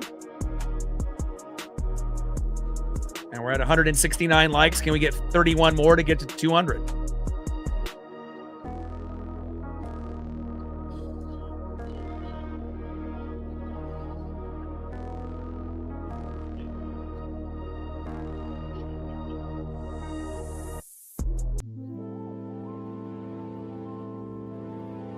And tomorrow, making his major league debut, it's going to be a game that's globally broadcasted on Fox. Cade Anderson versus David Peterson. Let's go.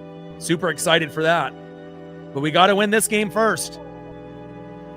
First pitch in to Cole Young with the curveball and for a strike. 0-1 count. Jacob Webb on the mound. Cole Young in the box. Let's go, Cole. 0-1 pitch. Takes a strike looking low and away. 4-seam fastball, 95 miles an hour. No balls and 2 strikes to Cole Clutch Young. Come on, Cole. See if we can get a walk-off victory here in the 9th. And if we can't win it in the 9th, hopefully in the 10th, 11th, or 12th. But it would be great if we can win here in the 9th inning. 0-2 pitch.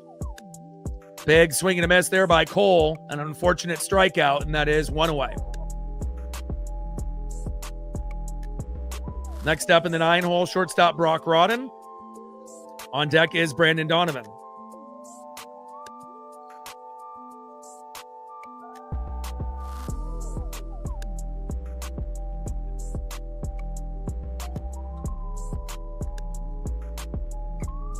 First pitch, 4-seam fastball, 95 miles an hour, low and at the knees, 1-0 count. Come on, Brock. 1-0 pitch, low and at the knees. Good take there. 2 balls and no strikes from Webb to Rodden. Bottom of the 9th inning, we're tied at 5 after Bregman ended up hitting a homer off Mooney, even though Mooney was electric in that, top of the 9th, but just couldn't get everybody out. 2-0 pitch, hard hit ball by Rodden. Back to the right field warning track and caught, and that is 2 away.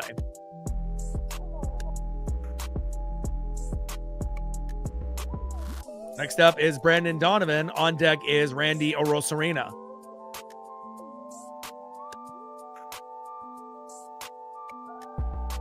Come on, Donnie.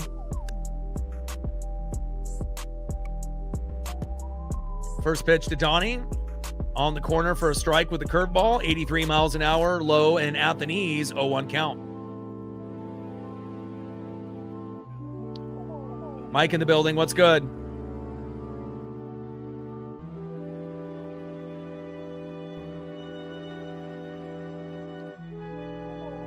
Oh-1 pitch with the changeup, 85 miles an hour, low and away. 1 ball and 1 strike from Webb to Brandon Donovan. Both teams out of challenges.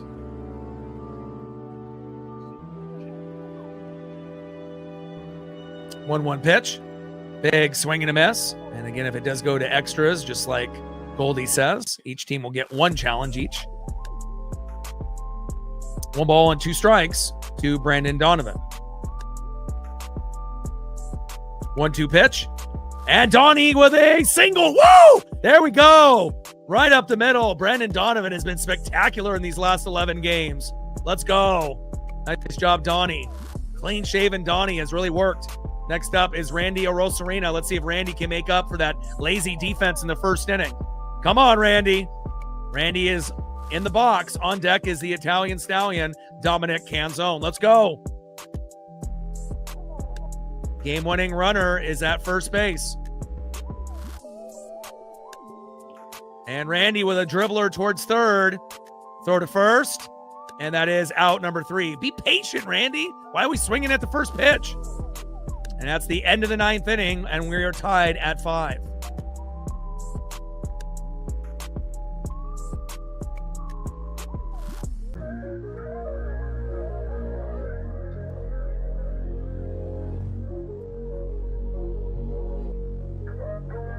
We're going to extra innings now.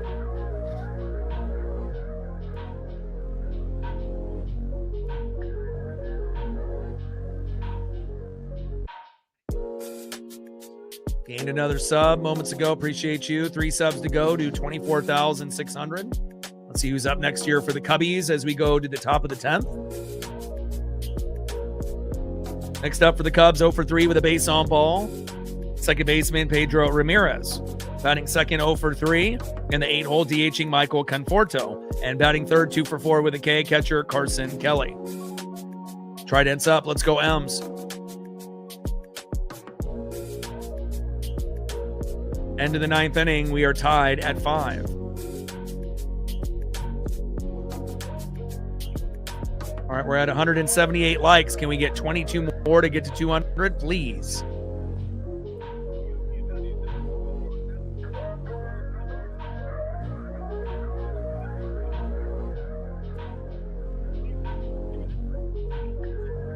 Oh, God, they're going to bring in Sir Anthony Dominguez. Yikes. I don't know if I like that. We just got to hope it's the good Dominguez, not the bad. But he's very, hot and cold. And Carlos Vargas is back with the team, but I doubt we're going to see him today. Top of the 10th inning, 5-5, Cubs and Mariners. Come on, sports gods.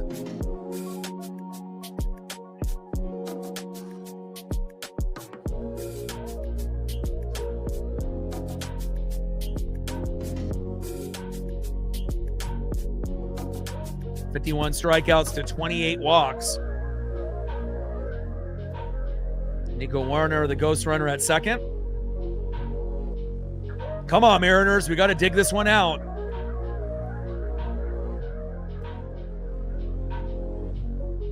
Sir Anthony Dominguez on the mound. Pedro Ramirez in the box. First pitch by Dominguez. Popped up into left field, fading out of play. 0-1 count. Each team gets a challenge here in extras after both teams were done with their challenges, obviously, in the 9th inning. 0-1 pitch and steps off the mound. Takes a look at second base at Nico Werner. Top of the 10th inning, runner at second with no outs. Game tied at 5, Cubs and Mariners. Sir Anthony Dominguez on the mound.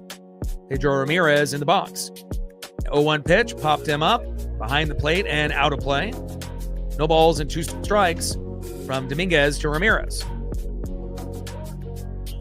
Yeah, Cubs are batting. We're at home. We're not on the road.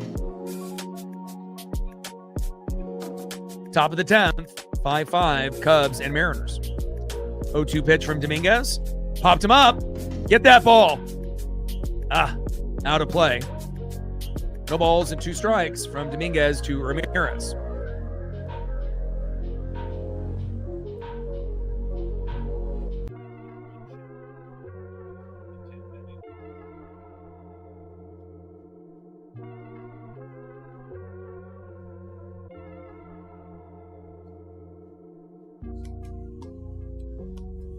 O2 pitch and fouls it off himself.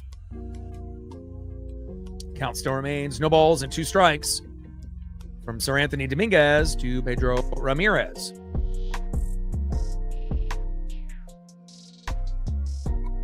Come on, Seattle.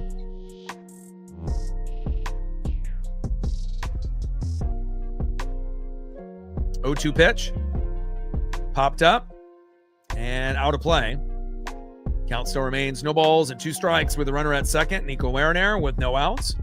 Got to find a way to win this game 6-5.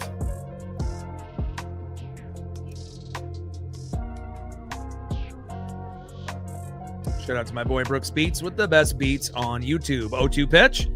Little dribbler towards first and out of play.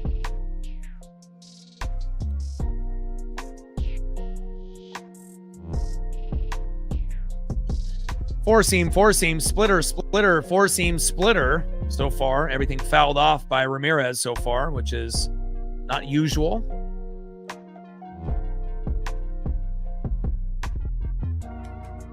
Sticks a leg up and decides to take a look back at second base.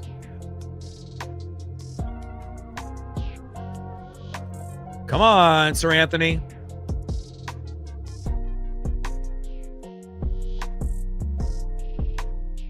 O2 pitch. Godwin to pop up. Get that ball. Get that ball. Naylor is there. There we go. And that is 1 away. 8 games below. You know, as far as our record at 500. And about half that in the division. All right, Dominguez getting the first out. And we just got to do it one at a time here.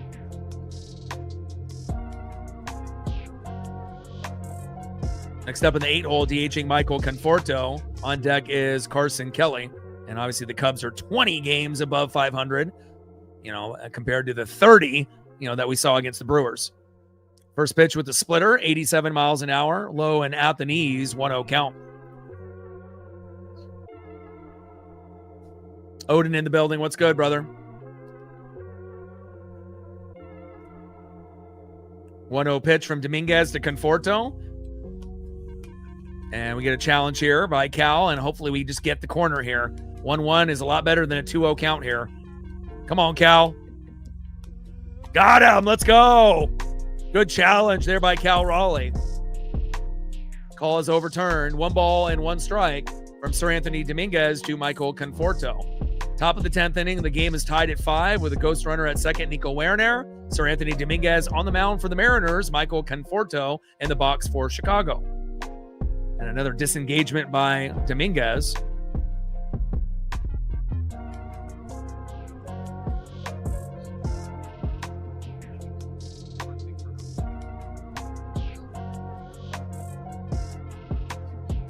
One pitch. Low and at the knees. And thankfully, Cal was able to smother that ball and not have it go behind him. 2 balls and 1 strike to Michael Conforto.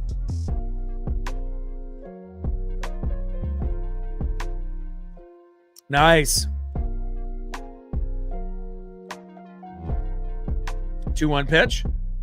And tries to jam him and does, but it goes towards first base and out of play. And then you'll have the Chiefs and Bucks tomorrow. I know we'll both be tapping in to watch a little bit of that, even though I'll be working, calling the Cade Anderson matchup tomorrow here on the channel. And even though it's preseason, you know, still want to be able to see how Chiefs and Bucks look, obviously, tomorrow.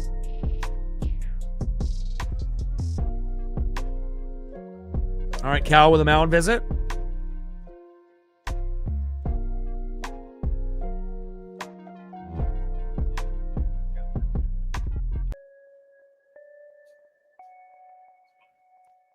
We've got to get on the same page here.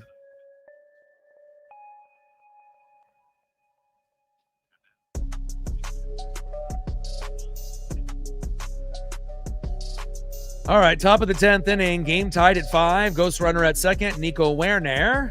Sir Anthony Dominguez on the mound for Seattle. Michael Conforto in the box for Chicago with a 2-2 count. Runner at second with 1 out.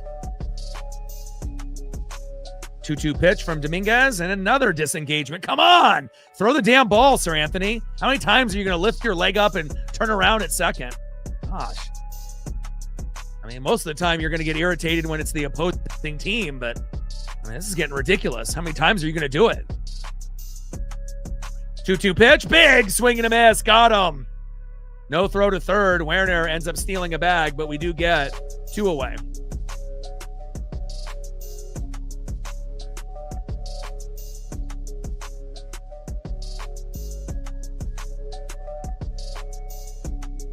Next up is Carson Kelly.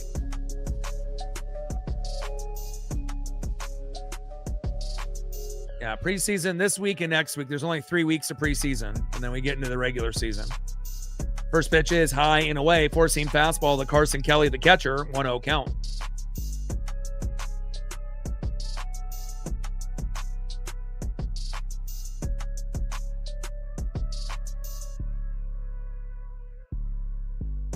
One 0 pitch, and got him to pop up in the shallow center. Julio is there. Got him. All right, here we go. Sir Anthony Dominguez actually did a good job. Let's go. And now we have a chance to hopefully win this game in the bottom of the 10th. Good job, Julio. Now, for me, I'm a defensive fan in all sports. Baseball, basketball, football, hockey. Seahawks didn't have defensive players that I connected with in the 90s. And then when Sapp and Brooks got drafted in the first round in 95, when I was 13, I was like, this is, my kind of guys. And then Lynch was already there. They got Rondé Barber a little bit after, Mike Allstott. So, when I see guys like that, sometimes you have to find, players you can connect to. And, now if the Legion of Boom existed in the 90s, yeah, I would have been a Seattle fan. Or if I live in Seattle, everything would be Seattle, but I live in Oregon. So, obviously for me, it's Kraken and the Mariners for the Washington teams. And then obviously Blazers and Ducks because I live in Oregon. But if I lived in Washington, it would be obviously Washington, everything across the board. But, I just didn't have a connection, with the Seahawks defensively. Niners had Montana and Rice, and I enjoyed them, but I didn't want to hop on the Niner bandwagon. I like Junior Seau, but that wasn't enough for me to be a Charger fan. And I like Bo Jackson on the Raiders, but that wasn't good enough, really for me to hop on that wagon either. So, I had to kind of wait a few more years and, Sapp, Brooks, Simeon Rice, Rondé Barber, John Lynch, and then Allstott on the offense. I was like, yeah, this is my kind of team, and I've been sticking with them since then. All right, let's go to the bottom of the 10th and see who's up next here for the M's. Looks like Victor Robles is going to get a chance to get out there. And let's see if Victor Robles can give us a little bit of that Mariner magic.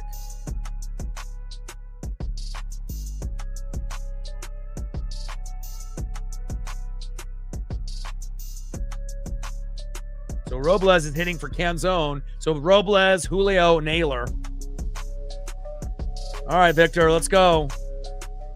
Robles, Julio Rodriguez, and Josh Naylor.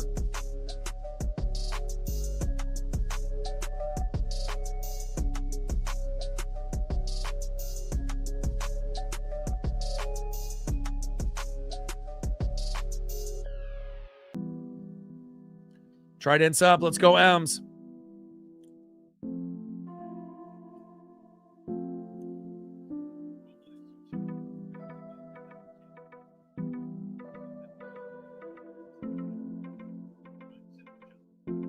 Zephyr John on the mound, Robles in the box. I don't think the Bucks are going to run away with it. Levante David retired.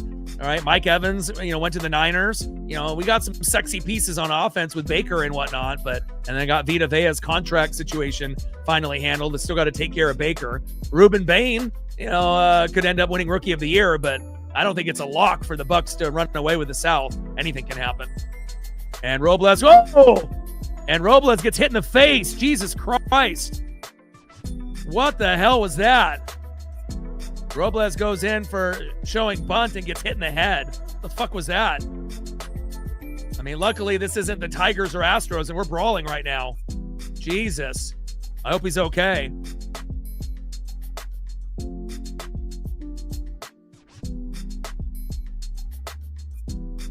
Oh, it looks like it got him in the hand. I thought it got him in the head. First look. Okay, much better getting a hit on the hand than the head. On that first glance, I thought, oh my God, did he get him in the head? Anyone that gets hit in the head or the stomach, not ideal. Or if you get hit in the back.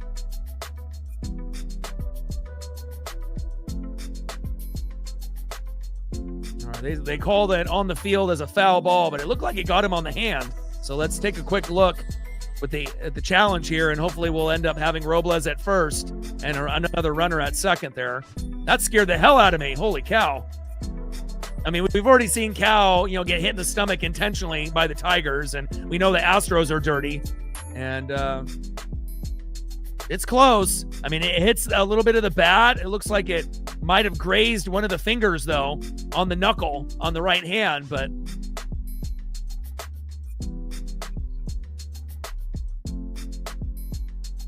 yeah, left thumb. It might have, because I look at the trajectory of the ball. I think it hits him on the left thumb, because look where the ball goes. That ball doesn't go just this way unless it hits something. It would have kept going that way. That looked like it hit him in the thumb. I mean, you have to look at the way the direction of the ball goes after the supposed contact. I think it got him on the thumb.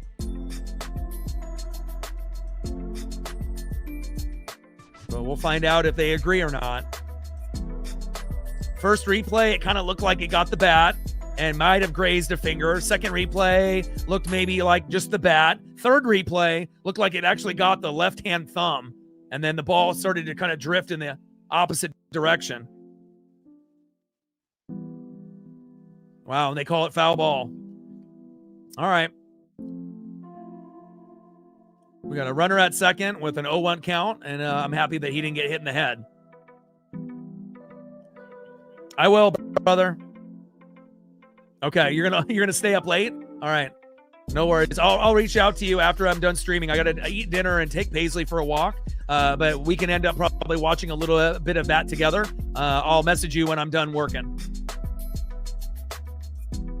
0-1 pitch, and Robles shows bunt again, but it's low and away. Sweeper, 85 miles an hour. 1 ball and 1 strike from Zephyr John to Victor Robles.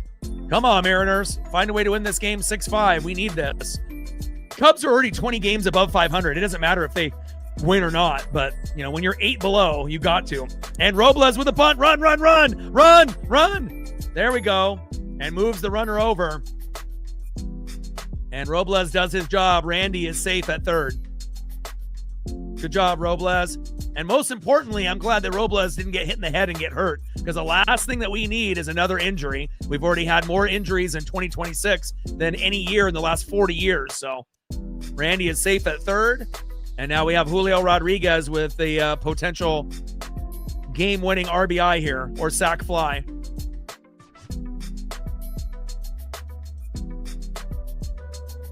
And we got Julio in the box and Naylor on deck. And I like our chances of walking off with either one of these guys. And remember, Julio's at 19 homers on the season. We don't need a home run. I mean, it would be for the dramatic, if he ends up hitting a 2-run jack and we win 7-5. But honestly, a sac fly, an RBI single, we're not picky. When you're not having a good year and you're 8 games below 500 and like 4 games back in the division, you're willing to win any way that you can as long as you get the W.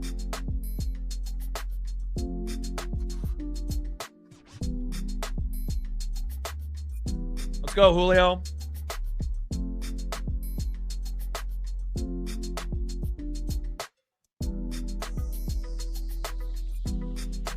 Let's go, J-Rod. Come on, Ems. 253, 19 homers on the season, and we just need a sac fly deep enough for Randy to tag up and we win. Come on, J-Rod. Come on, Julio. First pitch from Zephyr John to Julio, low and away. Good take by being patient in the box. 1-0 count. And we have seen Julio throw the bat twice today. It slipped out of his hands, but he switched bats, so that shouldn't be an issue here, you would think. 1-0 pitch. And a little dribbler right in front of the catcher. And then the pitcher throw to Julio to first and 2 away. Come on, Julio. That's what you're going to get? Yikes. We need to get a sac fly, and you hit one right in front of the pitcher. My God. All right, it's time to Naylor to get it done here. Come on, Naylor.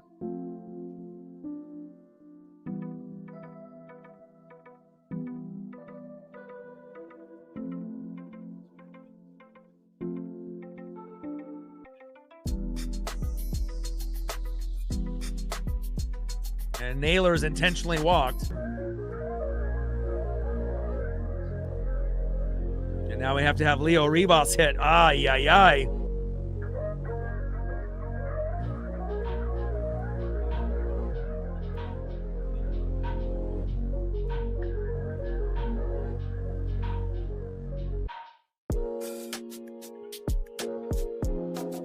First pitch to Rivas is in there for a strike. 0-1 count. Come on, Leo. You did have a walk-off last year against the Cardinals. Come on, Leo. Josh at first, Randy at third. And Leo, drop. Yes, let's go. Let's go. Let's go. Mariners win. Mariners win. Mariners win. Leo Rivas does it again. Unbelievable. Woo! Unbelievable. Leo Rivas, the most unlikely hero. Wow. 0-1 pitch, little blooper in front of center field, and it drops. Mariners win 6-5. Let's go.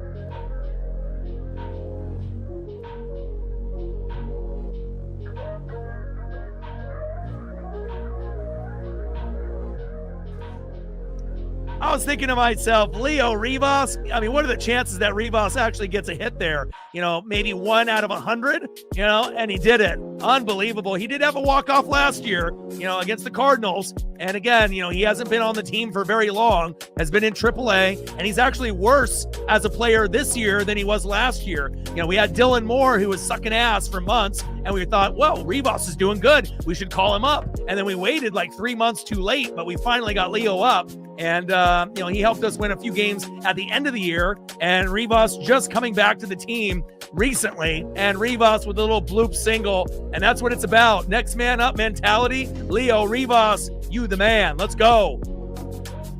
Big win for us. Hell yeah. Let's go over some stats here real quick. And then I got to take Paisley on a walk and eat a late dinner here. Awesome. And you just never know who's going to end up being a hero for the Mariners. Unbelievable. Big win. I mean, for the Cubs, it doesn't matter. You know, 20 games above 500, now 19. They don't care. But for us, every game is must win. All right, Pete Crow Armstrong 1 for 1 with a solo dinger. He did that in the first to give them the 1-0 lead. Seiya Suzuki 1 for 5. Michael Busch 2 for 5 with a run. My phone is blowing up now. Alex Bregman 3 for 5 with 2 home runs. Ian Happ 2 for 5 with an RBI and a home run as well. Nico Werner 1 for 5.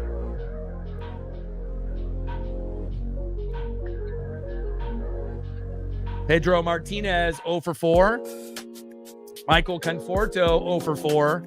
And Carson Kelly 2 for 5. And let's go with the Mariners and see how we did today. And the things have changed since we had Brandon Donovan as our leadoff hitter. It feels like vibes are completely different. And Donnie, 11 straight games in a row where he's just going crazy. 2 for 5 with an RBI. Great job there by Donnie. Randy Arosarena 1 for 5 with a run and an RBI. Dominic Canzone 0 for 4. Julio Rodriguez 1 for 5. Josh Naylor 1 for 4 with a run. Taylor Ward 0 for 2 with a run. Cal Raleigh had a huge game today when we were down 3-0. He goes 1 for 4, but he hits a 3-run jack after Naylor got a single and Taylor Ward got a walk. Definitely one of the big heroes today. Good job by Cal. And then at the bottom of the order, Cole Young 1 for 3 with a run. And then Brock Rodden went 0 for 4 with a run. But the hero, pinch hitter, coming in after sitting for 3 hours, Leo Rivas, big single up the middle for that game winner. Final score, Mariners 6, Cubs 5 and 10. Let's fucking go.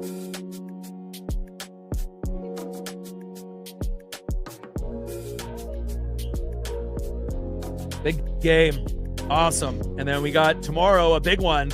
Cade Anderson, 10-1 record, ERA of 1.06, starting his first game in the big leagues. And again, it's a global broadcast on Fox, I believe around 4:15. So make sure you set your schedules accordingly. And love you guys, and I appreciate you guys very, very much. And I got one question for you. Who you know talk sports like us? Your boy Orion, Northwest Sports Fanatics. Final score, Mariners 6, Cubs 5 and 10. And I love you guys. Tridents up and go Mariners.